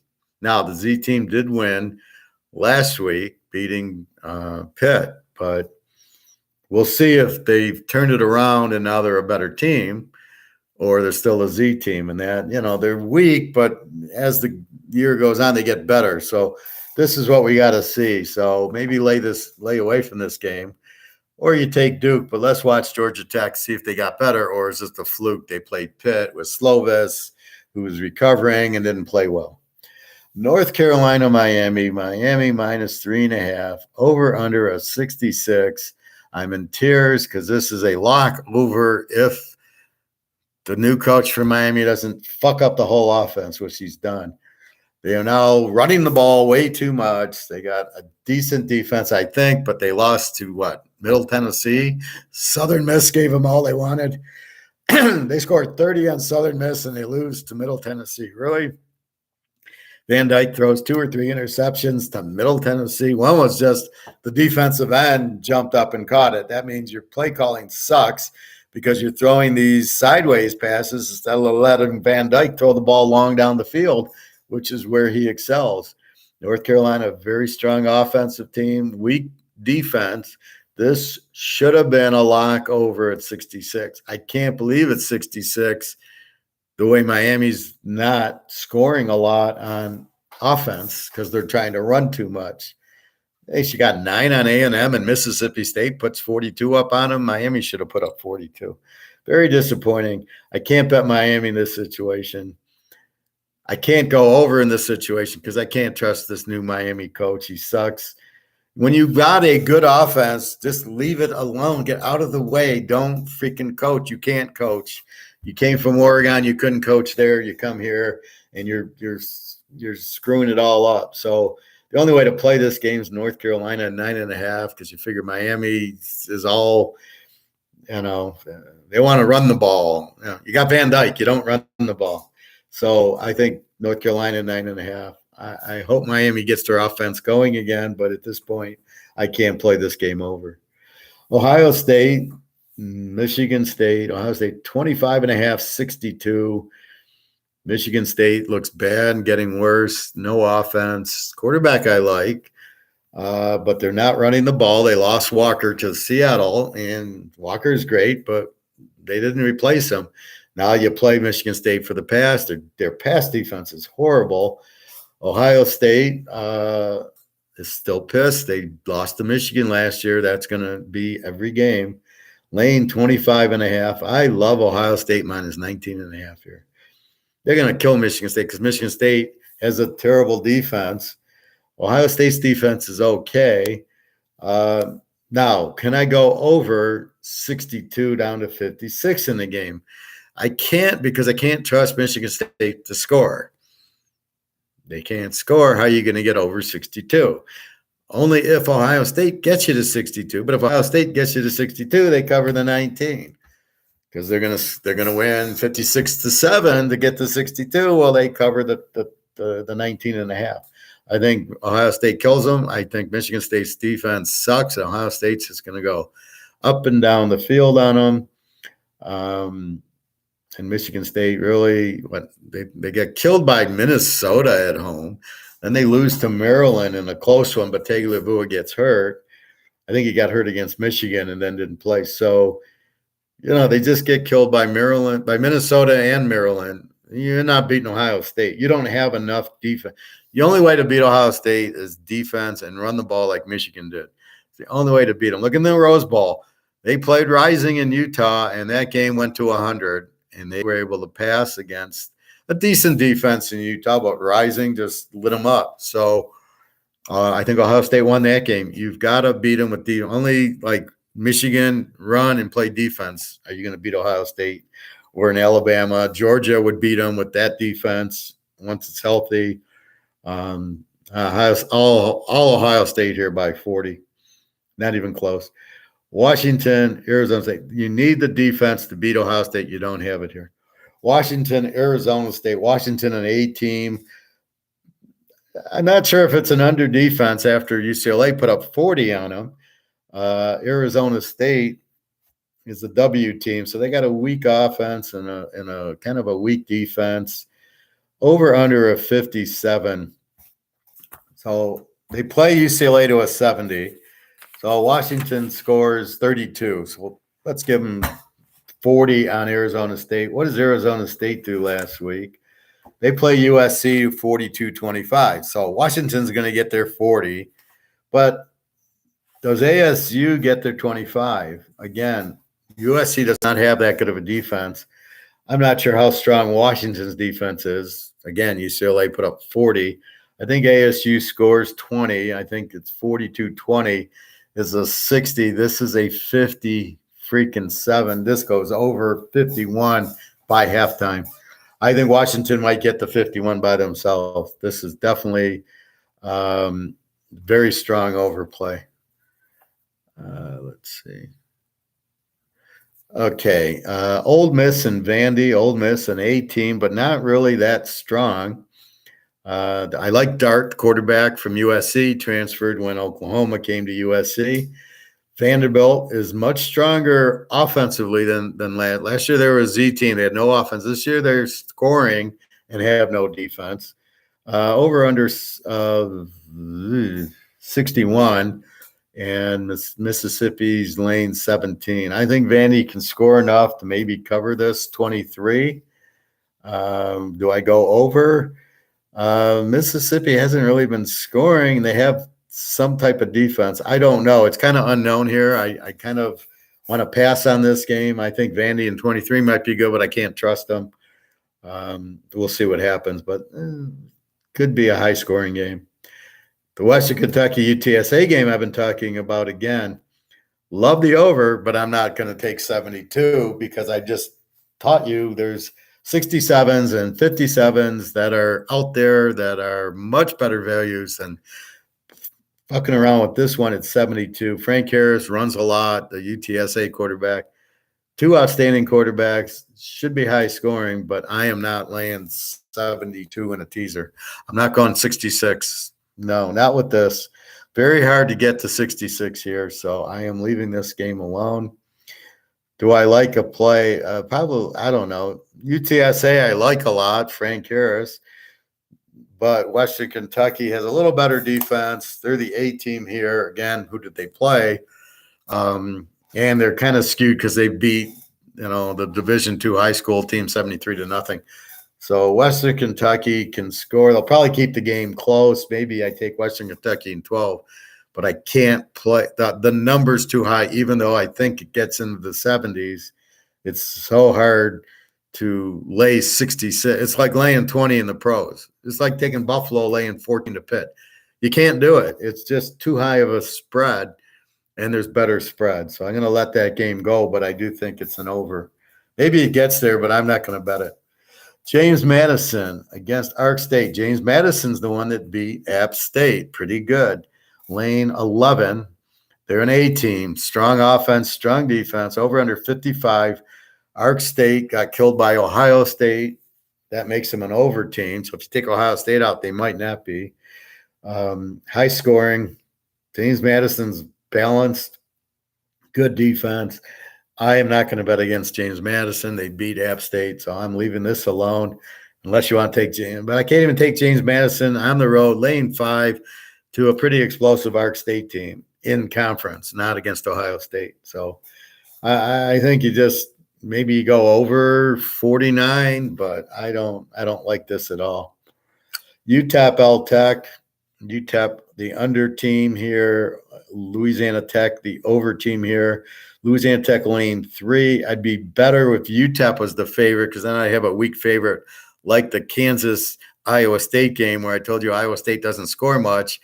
Kansas will stay close. Well, I didn't think Kansas would win, but we got the W.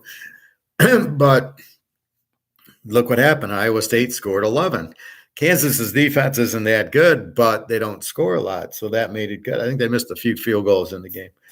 But that's what you got. So I love the weak favorite. In this case, we don't have it. We got the over team favored by 3. I'm just going to pass on it. Maybe it goes over 53. UTEP started scoring. LTEC can't stop anybody, so this probably goes over. It's a cheap 53-47.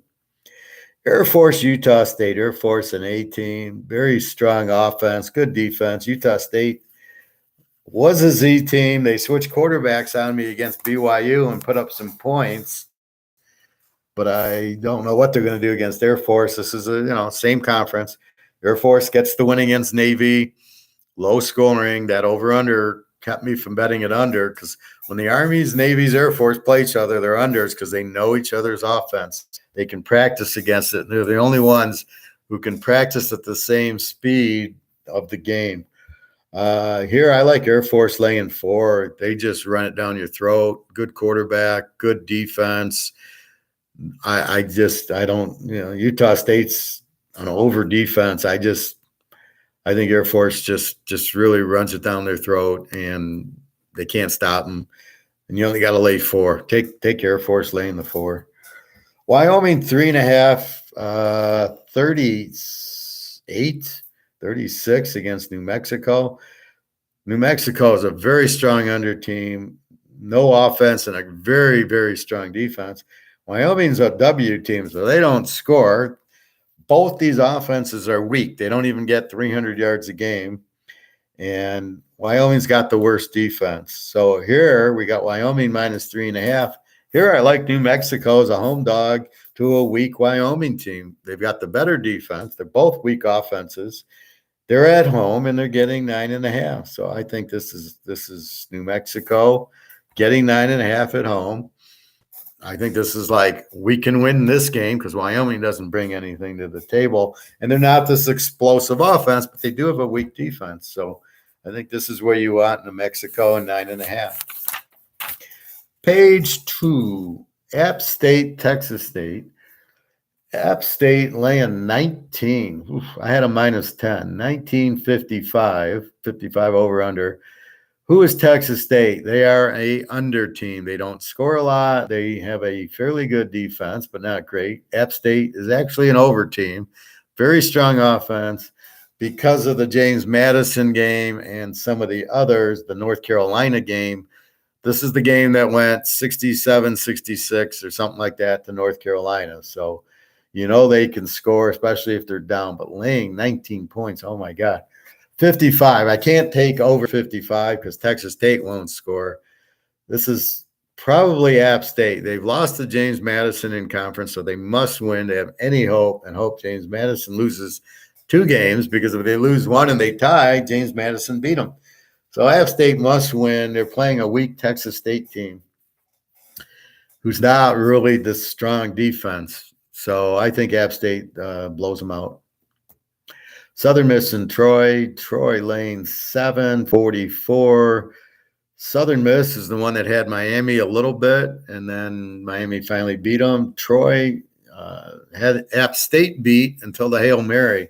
Troy's been playing very well lately, laying the 7 at home. They're an under team, so they don't score a lot, and they got good defenses. Both teams have good defenses here, and Southern Miss has a little bit better offense, and they've, again, played Miami, but Troy's played App State. I think this game's a very close game. Over under a 44. I don't know these teams enough to say let's go under 50, but because they're both kind of under teams, I would say that's probably the only way to play this game is under 50. I know Southern Miss gave Miami a lot of problems, as did A&M, as did Miami give themselves the problems. So not quite sure. I will mention this about Miami. Van Dyke threw 3 interceptions last game. I expect him to be extremely pissed off throwing the 3 interceptions. So let's put it that way. He'll be very mad. He's a great quarterback, and he threw some weird like one he threw right into the lineman's hand, like the lineman jumped up and it was a pick 6. Another one was just he didn't see the cornerback. I would expect Van Dyke to play a great game as I think about. See, this is what happens. They look so bad you don't even want to play them. But then you start going to the next level going, yeah, but he's going to be pissed off. He's a good game. So maybe that Miami thing does get over. Troy says, so this game I think you can play it under. The Battle of the Z's, Connecticut, Florida International. Connecticut beat who the hell they beat? They beat my Fresno State team, but again, Hayner's out, broken ankle. The reserve looked okay against SC, threw 3 picks last week, probably in the rain. Florida International beats New Mexico State, who is 14-point favorites. I think you take Florida International as a home dog, because how can Connecticut go on the road and beat anybody? And even as bad as Florida International is, Connecticut's terrible. They're both Z teams. Over under 49, you can't touch it. Both have over defenses. Florida International's offense is weak. They don't get 300 yards a game. Connecticut's a little bit better with Jim Mora Jr., who was at UCLA, as their coach, if you can believe that. So you give maybe a little edge to Connecticut. I am not playing them as a road favorite. So I think you play Florida International if you're really desperate to play a game. I've given you about 25 better games. Army Wake Forest, my poor Army team. I haven't bet them once this year. See, that's the thing. I bet them for the last few years, pounded them, locked them, win. But you got to know when to get off of them, and I have not played them once this year. You find the next Army, you find the next Wake Forest, and that's what I do. Wake is laying 17. My spread was 14. They're very strong with Hartman back, over team. Army, we know they're going to run. They've tried to pass it a little bit. They have to run in this game, although they don't have a chance with Hartman. But 66 points over, under. How can this be? I mean, okay, 31. Do you think they're going to get 60 points on Army? No. Last year, in defense of this, they put up it was 70-40 the game last year. I don't see that at all. Wake, I don't know. Are they going to get 70? Army played Coastal Carolina pretty good, and UTSA. Coastal Carolina has just as good a quarterback in McCall as Hartman, and they didn't put up a 60. I don't see how this gets to 66. Army will probably run the clock more. Maybe Hartman, well, he's so good. I think Wake minus 11 is the only way to play this game. I don't see how you can Can't take Army in 23. You can't go over. 66 is such a big number because you're not going to get the points from Army. They are an over team. They do score more than just run, and run the clock out, and you get 5 possessions like they did against Michigan and Oklahoma. It's a little bit more offensive team. But I think you got to take Wake here and lay the 11, I think, is the best way. Kansas State, Iowa State. Oh, I love this game. Kansas State is a 2-point favorite at Iowa State. Iowa State, we know, is an under team. They hold Kansas to 14. They play Iowa 10-7 and get the W. Kansas State lights up Oklahoma, but Oklahoma is not in the class of Iowa State defensively. Iowa State always has a strong – this is just like Iowa, strong defense. The over-under on this game is 45.5, 46. Just take the under. Oh, my God. What an under game. I mean, you played this with the Washington-Arizona State over. I mean, that's a brilliant play right there. I don't see how this game gets close to going over 50. Kansas State wants to run Deuce Vaughn, and their quarterback's the Nebraska guy who throws turnover after turnover. So they're going to run Deuce McAllister 100 times a game. He's a good running back. I think he leads the Big 12. Iowa State, they'll pass the ball, but they want to play error-free. They don't go for all these 4th downs at their own 20. You got to be leery of that, and they play defense, very, very well defense. This is under all over, very strong under in this game. Iowa, Illinois, a battle of the unders. Iowa, I have -7, but Illinois is the favorite by 3 because Illinois just crushed Wisconsin in a revenge game for the coach because Bielema was the coach at Wisconsin for 100 years. He goes to Arkansas, he forgets how to coach, or he doesn't realize he's got to play Alabama, LSU, Georgia, Florida. He doesn't realize that, and so he gets buried. Now he's back to Illinois, where he lost to Indiana, and he beat Wyoming. They do beat Wisconsin in a revenge game for him. Now they're laying 3. Iowa, okay, they played Michigan very well. I didn't expect them to score a lot. They did get that last drive where they just gave them the touchdown. They played Michigan very well. So let's say it was 20-7. I don't see any more than that against Illinois. Over under of 37. You can go under 43. Go under 43. It's low, but it's not that low. But where are you going to get points from? Iowa, they got an all-pro linebacker. They have a strong defense. They play smart. They don't go for it on 4th down. It's punt, play defense. That's what you get with a good coach. Illinois, very strong running game, and they play strong defense. I just don't see points in this game. First team to 20 wins, and there's no way this game gets to 40. This is just like the Michigan game. Very low scoring. I would lock it. If it was 45, this would be a lock under 52. At 37, I can play it, but I can't lock it. That's why I lock the Georgia games, because they're in the 50s. Why are the Georgia totals in the 50s? Am I the only one who sees this, or what? I mean, Vegas is not smart enough to realize they play 35-point games. They play a 48 with Missouri, and the over-under was 54. We're going under 60, which is never going to get there in that game. So, again, Georgia 50, that's why they're the lock all the time. That's why we bet them every week under, because they're laying in the 50s, and here Iowa, Illinois is 37. Well, again, it's risk and reward. It's the reverse of the 72 UTSA Western Kentucky. How am I going to lay 72, go over 66 when I got over-unders at 57 to go over 51 that'll be there at halftime? So you can't play every game, and what you try to do is weed out those bad lines. So here, I'm not running to Iowa, Illinois at 37, under 43. It is an under game.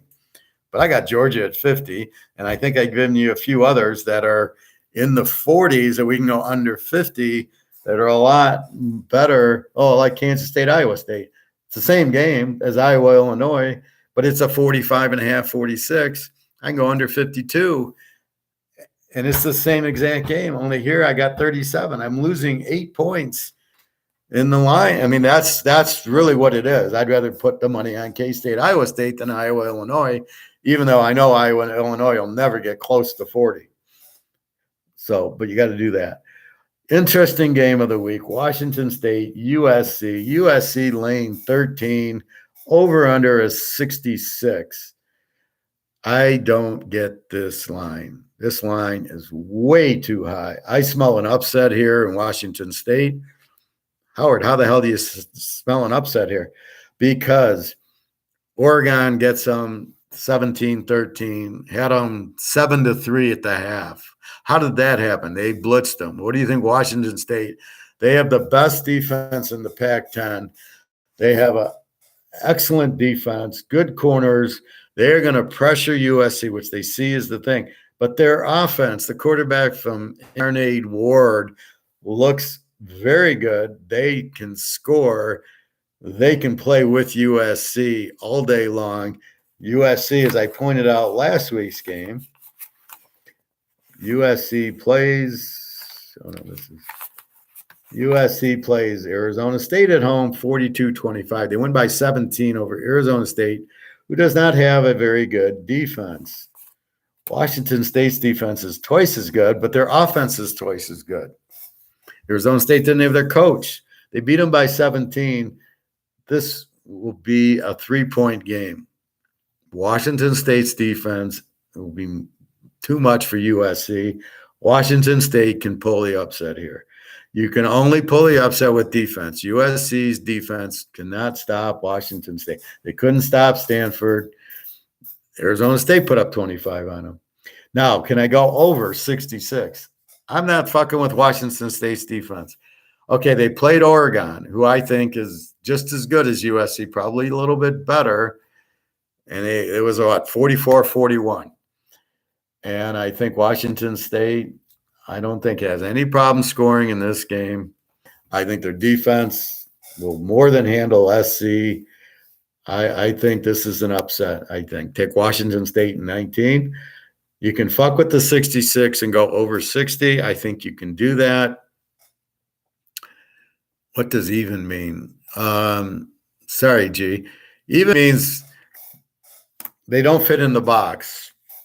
So we'll get back to this in a second. So you got to base the teams, right? So if a team like Iowa State scores 20 points but has a great defense and gives up 15, they're an under team. They don't score a lot and they don't give up a lot. Then you rank the over teams, the Oregons. They score 40, they give up 30. They're over team. They play over games. They score a lot, but their defense is weak. Well, what do you do when a team scores 24 and gives up 24? What do you call them? They're not under teams. They're not over teams. So I call them even. It's more for me, so I know, they're going to score mid-20s, and their defense is okay, but it's not an over defense, but it's not an under defense. So it's just a term for me to realize that their defense is okay, but I don't want to put 24s as overs or unders. So usually the gap is like 23 to about 28 will be an even. And not a lot of teams fall into that, but I know what it means. So it's really for me to understand the team, because as you can see, as I'm going through all these games, I got to know, are they over? Are they under? Look at USC. They're actually an A team, as is Washington State. They both score a ton. They both have good defenses, although Washington State's much better. I think USC beat some crap teams, and, look at the Oregon State game, 17-13. That's what puts them under. So it gives them somewhat of a defense. Stanford scored. So they played Stanford, Oregon State. They haven't played the explosive teams. Wait till they play Washington State. They got to play UCLA, and they got to play Utah. Then we'll see if they're an under team. Like I said, UCLA is an under team, but wait, look at the Washington game, 40-32. So they're really not an under. It's just who they played so far. Washington State beat Wisconsin, beat another good team. And then Oregon was a 44-41. That was kind of they had them the whole game. And at the end, they kind of Oregon caught a long pass and then a pick six. And So, and this was all in the last 3 minutes of the game. I look for USC to have trouble with Washington State here. So this is take Washington State. You can play the over also, but I think Washington State in the 19. Now, if you're queasy about that, you can go over 60, but be careful because Washington State's defense is very strong. Now, if we look at the Arizona State game last week, so it's 42-20, it's a 67.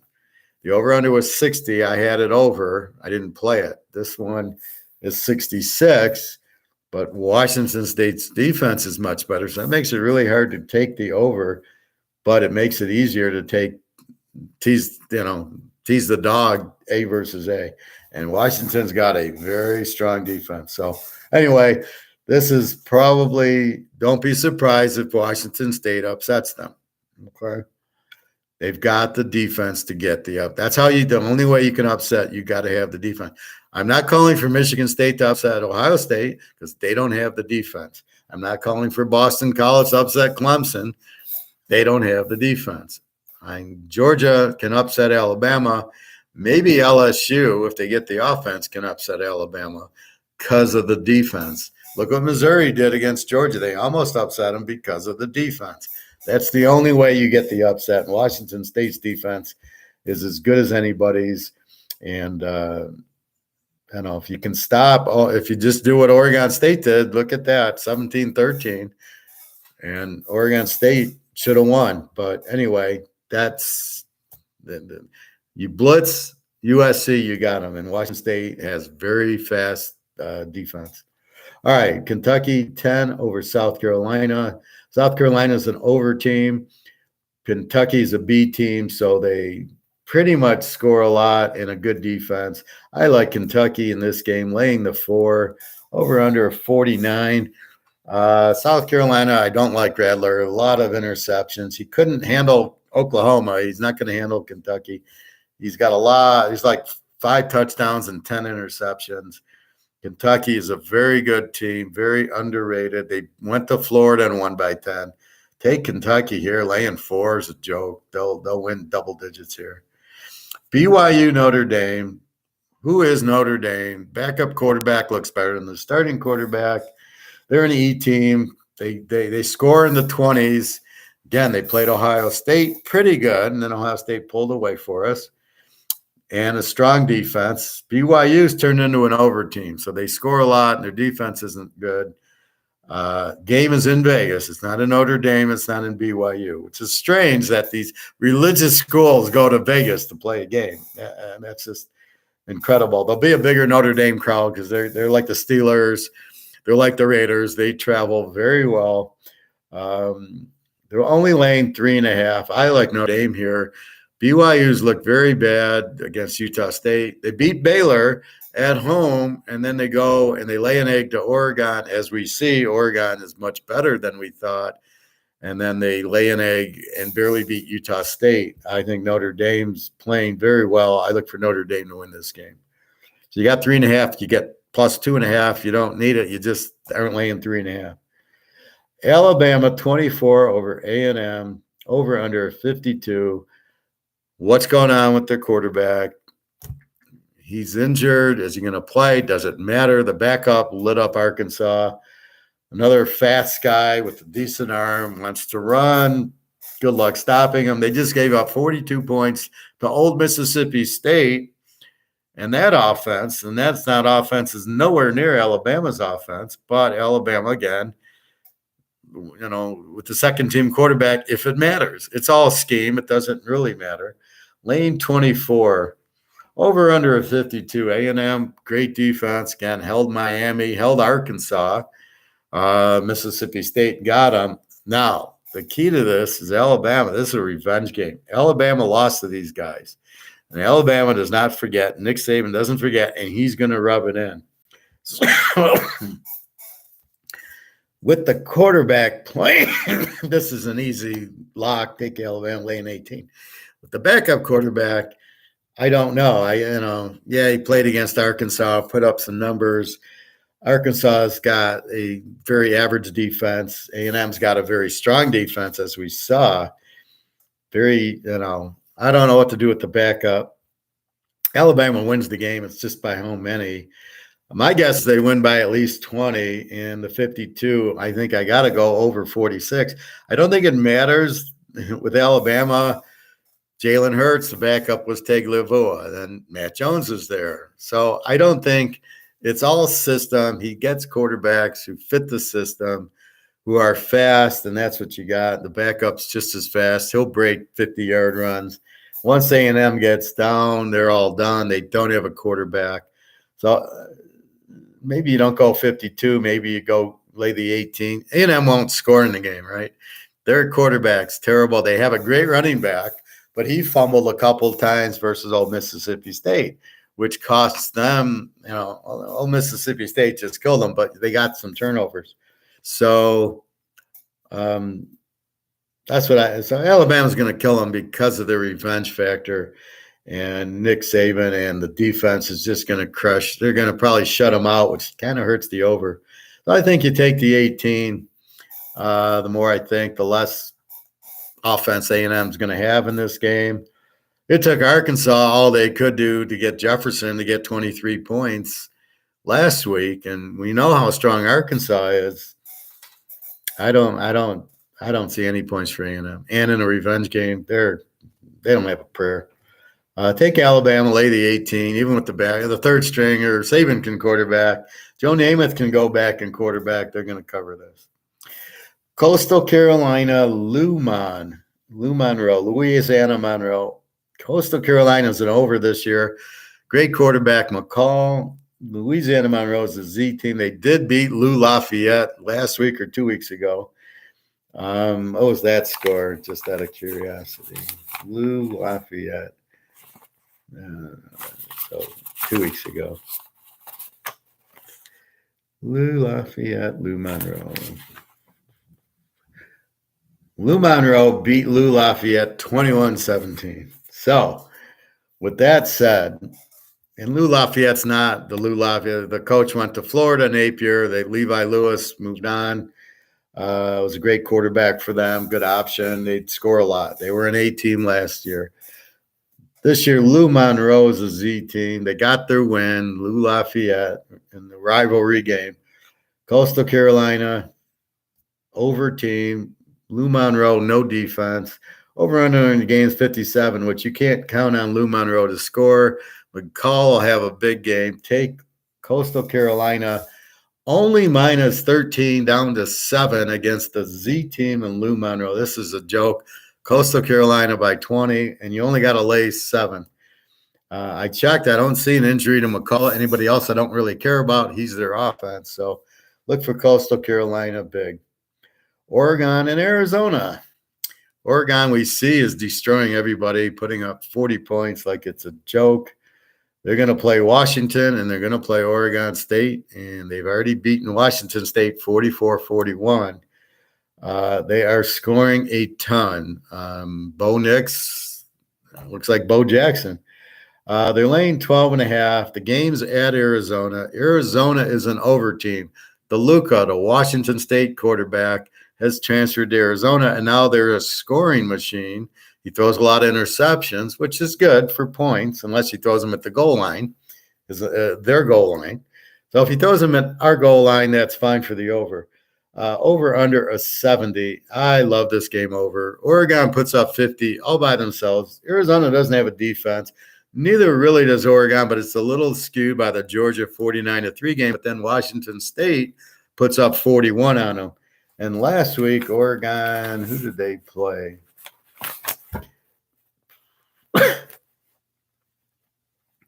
They played Stanford. That was our lock. 45-27 was a 72.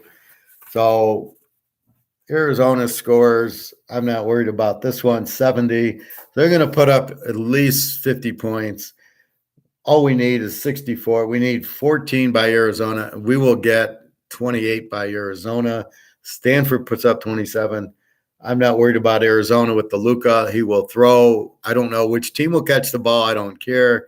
All I want is points. We're going to get plenty of points in this game. Oregon just is a dominant which is surprising. They have the Georgia defensive coordinator as their coach, and they're putting up 45 points a game. It's crazy, and they're not really a good defensive team. But Arizona's been scoring a lot also with this Washington State kid. So go over in this game. Fresno State, Boise. Boise laying 7 and 48. Fresno State lost Hayner. Backup lost to Connecticut. The backup sucks. Boise has no offense this year. Very weak. Boise's favored by 7. I can't take Fresno. They just lost to UConn. Over under 48. This is an under all day. Boise with a fairly good defense. Fresno won't score. Boise doesn't score a lot. 48. Now, this is similar to the Iowa-Illinois game, which is 37. Again, I can go under 48, under 54. This game won't get close to 54, not without Hayner. And Boise doesn't score. So Boise's a very under team this year. And here's Fresno State. So Fresno State, all you can look at is the one game when they lost to Connecticut that they don't have an offense. So this is you can't look at their stats. You can only look at the one game, and they're totally an under team. Hawaii, San Diego State. Hawaii's a Z team. Terrible team. San Diego State's pathetic this year, but they're an under team. They always have a pretty good defense, no quarterback. They're laying 28, which is a joke. Again, over under 49. Go under 55. Again, the under's way too high. I don't get this. San Diego State doesn't score. They'll put up some points. Hawaii probably won't score in the game. Probably be 35-0. You're going under 55. So this is another let's go under joke. And last but not least, Oregon State laying 7 to Stanford. Over under a 56. Oregon State, I guess they're an over team with an E defense. So the defense that they showed against USC doesn't show all the time. Stanford's more of an over team. They score a lot, and they have a weak defense. They've also played USC and Oregon, which is going to make them look like an over. Oregon State. Now, the question of this game is Chase Nolan, Oregon State's great quarterback. He's injured. Is he going to play? He doesn't play. All bets are off. If he plays, you probably go over with the game, or maybe take Oregon State -1. But I think over if Chase Nolan plays. If he doesn't play, forget the game. Maybe you take Stanford in 13.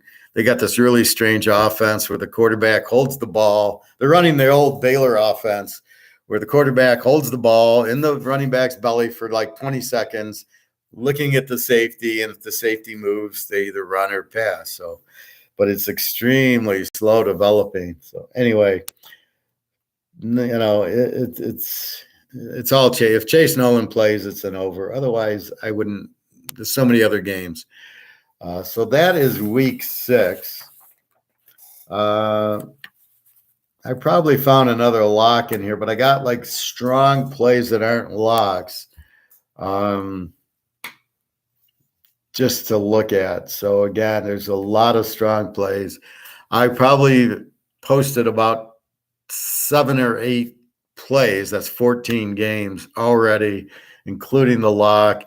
And then we've got the 4 locks in the pros. So now that I'm getting the pro stats and watching the pro games, I'm now able to pick up, this team stinks, this team's better, and go from there. So this is an over team. This is not. So there's some changes in the pros from last year that I picked up on. College, we can see Miami. They're not the same. Ohio State is, and so we got a better flavor of that. So anyway, that's what we have. Vegas is much better this year. Clemson's much better offensively. North Carolina can't stop the win, but they score. Air Force is good. So you've got a bunch of that, a bunch of over-unders. So that's really what we got. And so we're just loaded with picks. And it's getting easier and easier because I can spot, like Ohio State, Michigan, say, take Ohio State. I mean, it's all very, you can see they're falling apart. Ohio State's pissed. Maybe Clemson's worth betting on. TCU, Kansas, let's go over. Texas, Oklahoma, let's see what happens. We already got Michigan, Indiana. You've already got the team. You're like, okay, I know it. I know what I'm looking for. And it's a ton. Like last week, I was 17-2, and there was games I laid on that I didn't play. So there's a lot of games out there that you can go with. So anyway, those are this week's picks. www.teaserking.com. Buy the package. I would buy the whole package where you get all the locks and all the games. If you buy the college, you don't get the pro locks. I'll give you a deal on the whole thing. But this is the week you kind of want them both. There's a lot of college games and there's a lot of pro games. And it's not that much more expensive. Like if you pay $75 for college, for another $50, you get everything. And it more than pays for it. But we'll see. I mean, maybe we'll just make it $100 for both as opposed to $1.25. Because I really want you to get all the pros and I want you to get all the locks. So we'll do $100 on both. But just I think there's $100 somewhere you can buy as opposed to the weekly. But if you need to buy let's say you buy the college, yeah, let's do $100 for everything. I think what you do is buy like either the college or the pro 75 and then buy the baseball 25. And then I'll give you the password for everything. So why don't we do that? That way you can pay me the $100. I'll give you the password and I'll know that's what you did. So anybody buying one college or pro, buy the baseball for 25, and then I'll know exactly what you did and give you that password for everything. Because this is such a strong week. I'm so hot right now, and it's becoming very clear.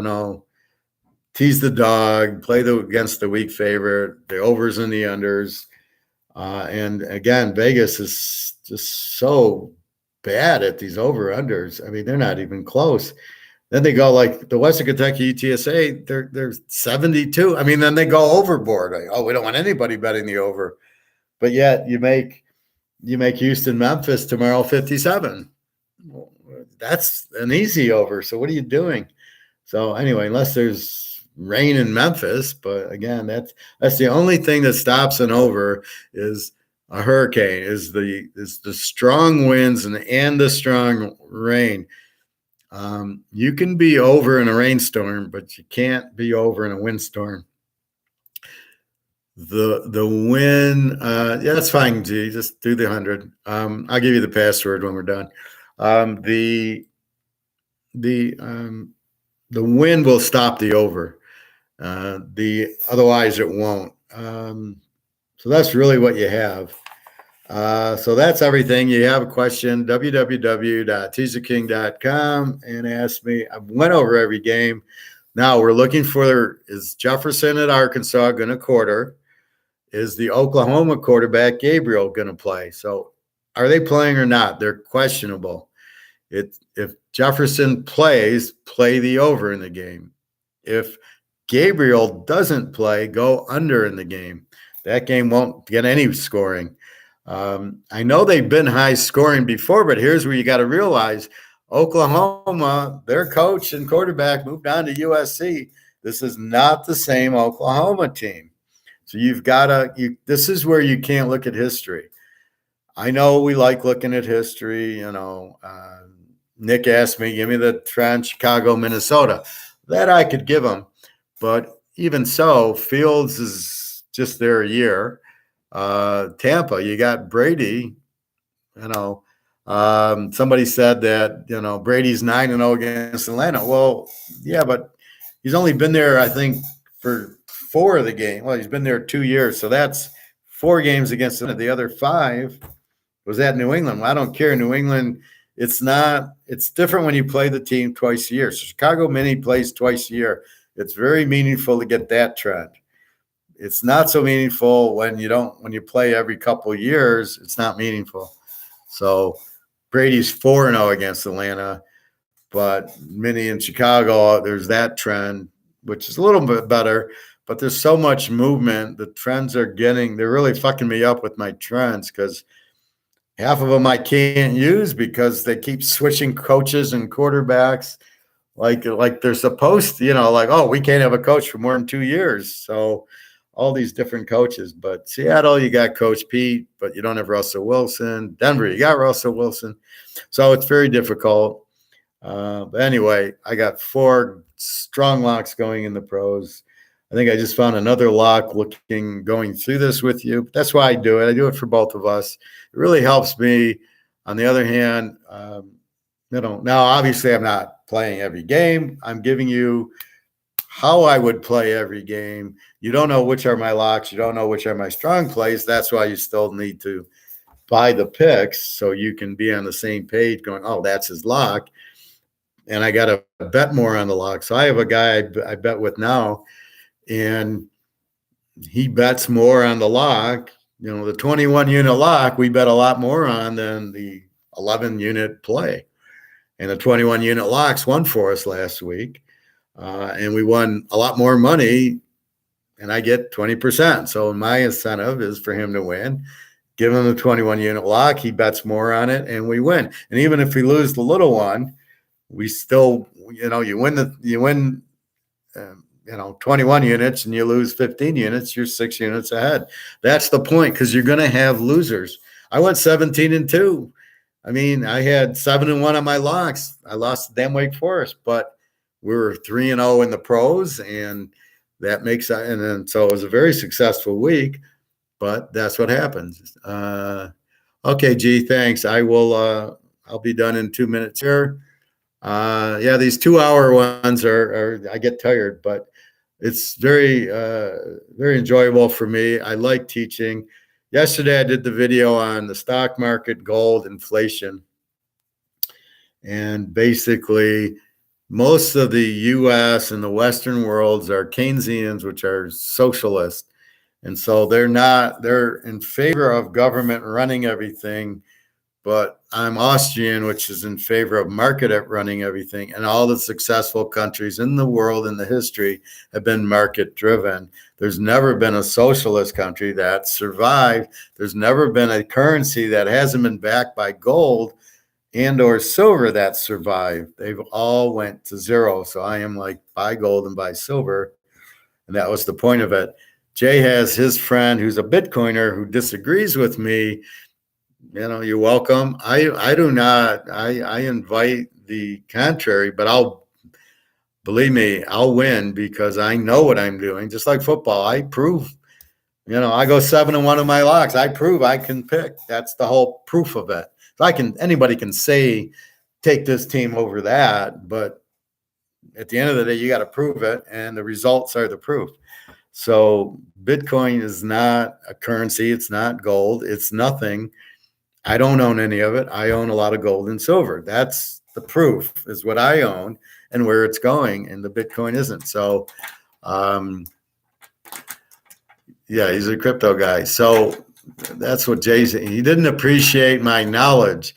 I don't think it's the knowledge he didn't appreciate. He didn't appreciate that I contradicted about the gold versus crypto. So people don't like when you oppose them. Like, oh, wait, you don't like crypto. I don't like you. And that's where we're getting to, is where people don't, if you don't agree with them, they don't, oh, you're for Trump, you're for Biden. Oh, I don't talk to you anymore because I'm not for Trump and I'm not going to talk to you, or I'm not for Biden, I don't want to talk to you. That's why I hate politics, because people don't really know. It's all about economics, really. And that I got a master's in. So that's what I'm trying to teach you so you can understand it. You can email me and ask me questions. I don't understand Say's law. I don't understand the gold standard. I don't understand what is sound money, or why inflation doesn't work. I can explain it and teach it to you. But the point is, I'm trying to teach it to you so you understand it. And I want you to ask questions and be contrary. And then we both learn. But I know what's really going on, and most people don't because they've never been taught it. I remember taking economics in high school. I didn't know what the hell they're talking about, this graph and that graph. It was Keynesian. It doesn't work. It's been proven wrong. But that's why you can't follow it. It's a bunch of graphs and a bunch of words that you can't understand. I try to make it, just like football, very simple to understand. She asked me what an even is, and I told her they score 25 and give up 25. The 30s and 30 are overs, and the 10s and 10s are under. But if you're right in the middle, I don't know what to call you, but I don't want to get confused. I don't want a team that's an even to be looked at as an over or an under because it'll skew my pick. I don't want to bet an even as an under or as an over. I want to bet an over as an over. That's over 30 points a game, and under is under 20. So if you're in there middle, I don't want to call it an under because I might want to bet the game under, but it's really an even. It's really a 26. I don't want to bet that under.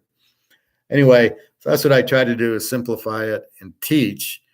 And I want you to learn football because there's so many guys that are bullshitters. I can't stand the radio, bet MGM, and you got, play, Stafford to throw for 300 yards. Who the fuck gives a shit? What are you doing with all this crap? I mean, just pick the game. That's what I'm analyzing the game. I don't know. I'd probably do very good in live, but I don't really have any desire to play it. Maybe if I was in Vegas and my friends were there and they were saying, here's how you do inline, I'd do it. But I'd kill them there because I already know who's going to win. Like, I know Ohio State's going to kill Michigan State. So let's say Michigan State scored first 7-0. I know they're going to kill them. So now I'd bet a fortune on Ohio State at a lower line.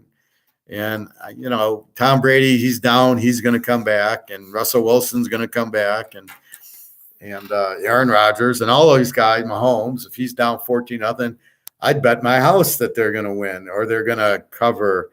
And what's the spread? Is Kansas City now getting 14s? Stuff like that. But stay away from these guys because they'll give you bad information that you don't really know if it's good or not. And then I get questions, I'm going to bet Middle Tennessee. And I'm like, where'd you get that from? I didn't give you Middle Tennessee. So if you're not getting it from me, where are you getting it from? And why are you trusting it and listening to it? That's my problem. They don't know what they're talking about, just like politics, just like economics. If you don't know what they're saying, you got to ignore it. But too many people, I'm with Bitcoin. Why? Well, I don't really know, but I think it'll go up. Why is it going to go up? Tell me, why is it going to go up? You can't. So that's the problem with it. And until you know, it makes it very difficult. So that's why even in football, if you get a tip on Colorado State, Nevada, because these idiots on BetMGM give you, we're taking Nevada, just think of the source, just ignore it. If you got a question, you email me. I've already given you my opinion on every game. I can't bet them all, but I've given you my opinion. Stay away from this, bet this over, bet this under, tease the dog, take the favorite. That's about all you can do. So that's my point. You want to do that, check with me first. And then if I say, I like, I like Ohio over Akron, the guy on BetMGM says it too. Now I can say, okay, go ahead and bet Ohio. But again, they're just giving games. They just want you to bet because they want to make money for MGM. The more you bet, the more you lose, the more money they make. That's all it is. So please be careful with that.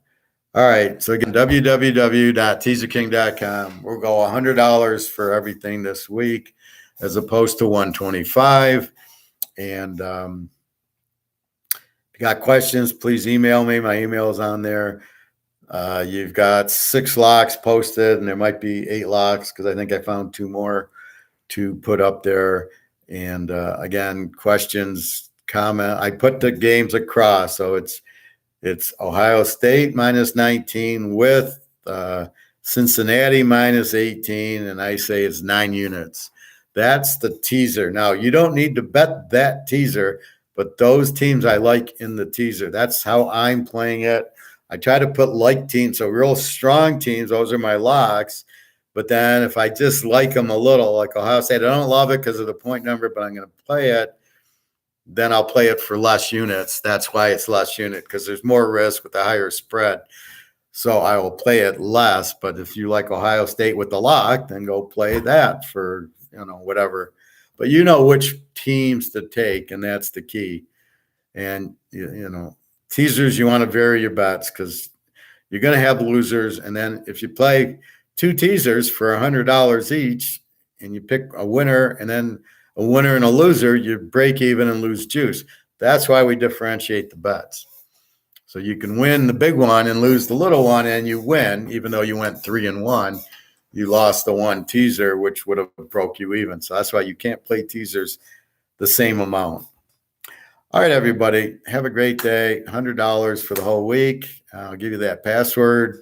I'll see it. Just go to PayPal and use my email. That's in there. Well, you'll get the email on the website.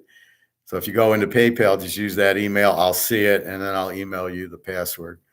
Because there's really no $100 thing. It's either 75 or 1 1/4, or you can do 75 with the 25, or like G did, just go into PayPal, use my email, send $100, and then I'll give you the password. All right. Have a great weekend. I will be on tomorrow with the pros. And again, I'll keep an eye open. Anybody wants to email me on Bitcoin, gold, economics, Keynes, Austrian, any football picks, please email me, and I will be happy to discuss. I have very sound judgment. Okay, everybody. Thanks very much. Have a great day. I'll talk to you tomorrow.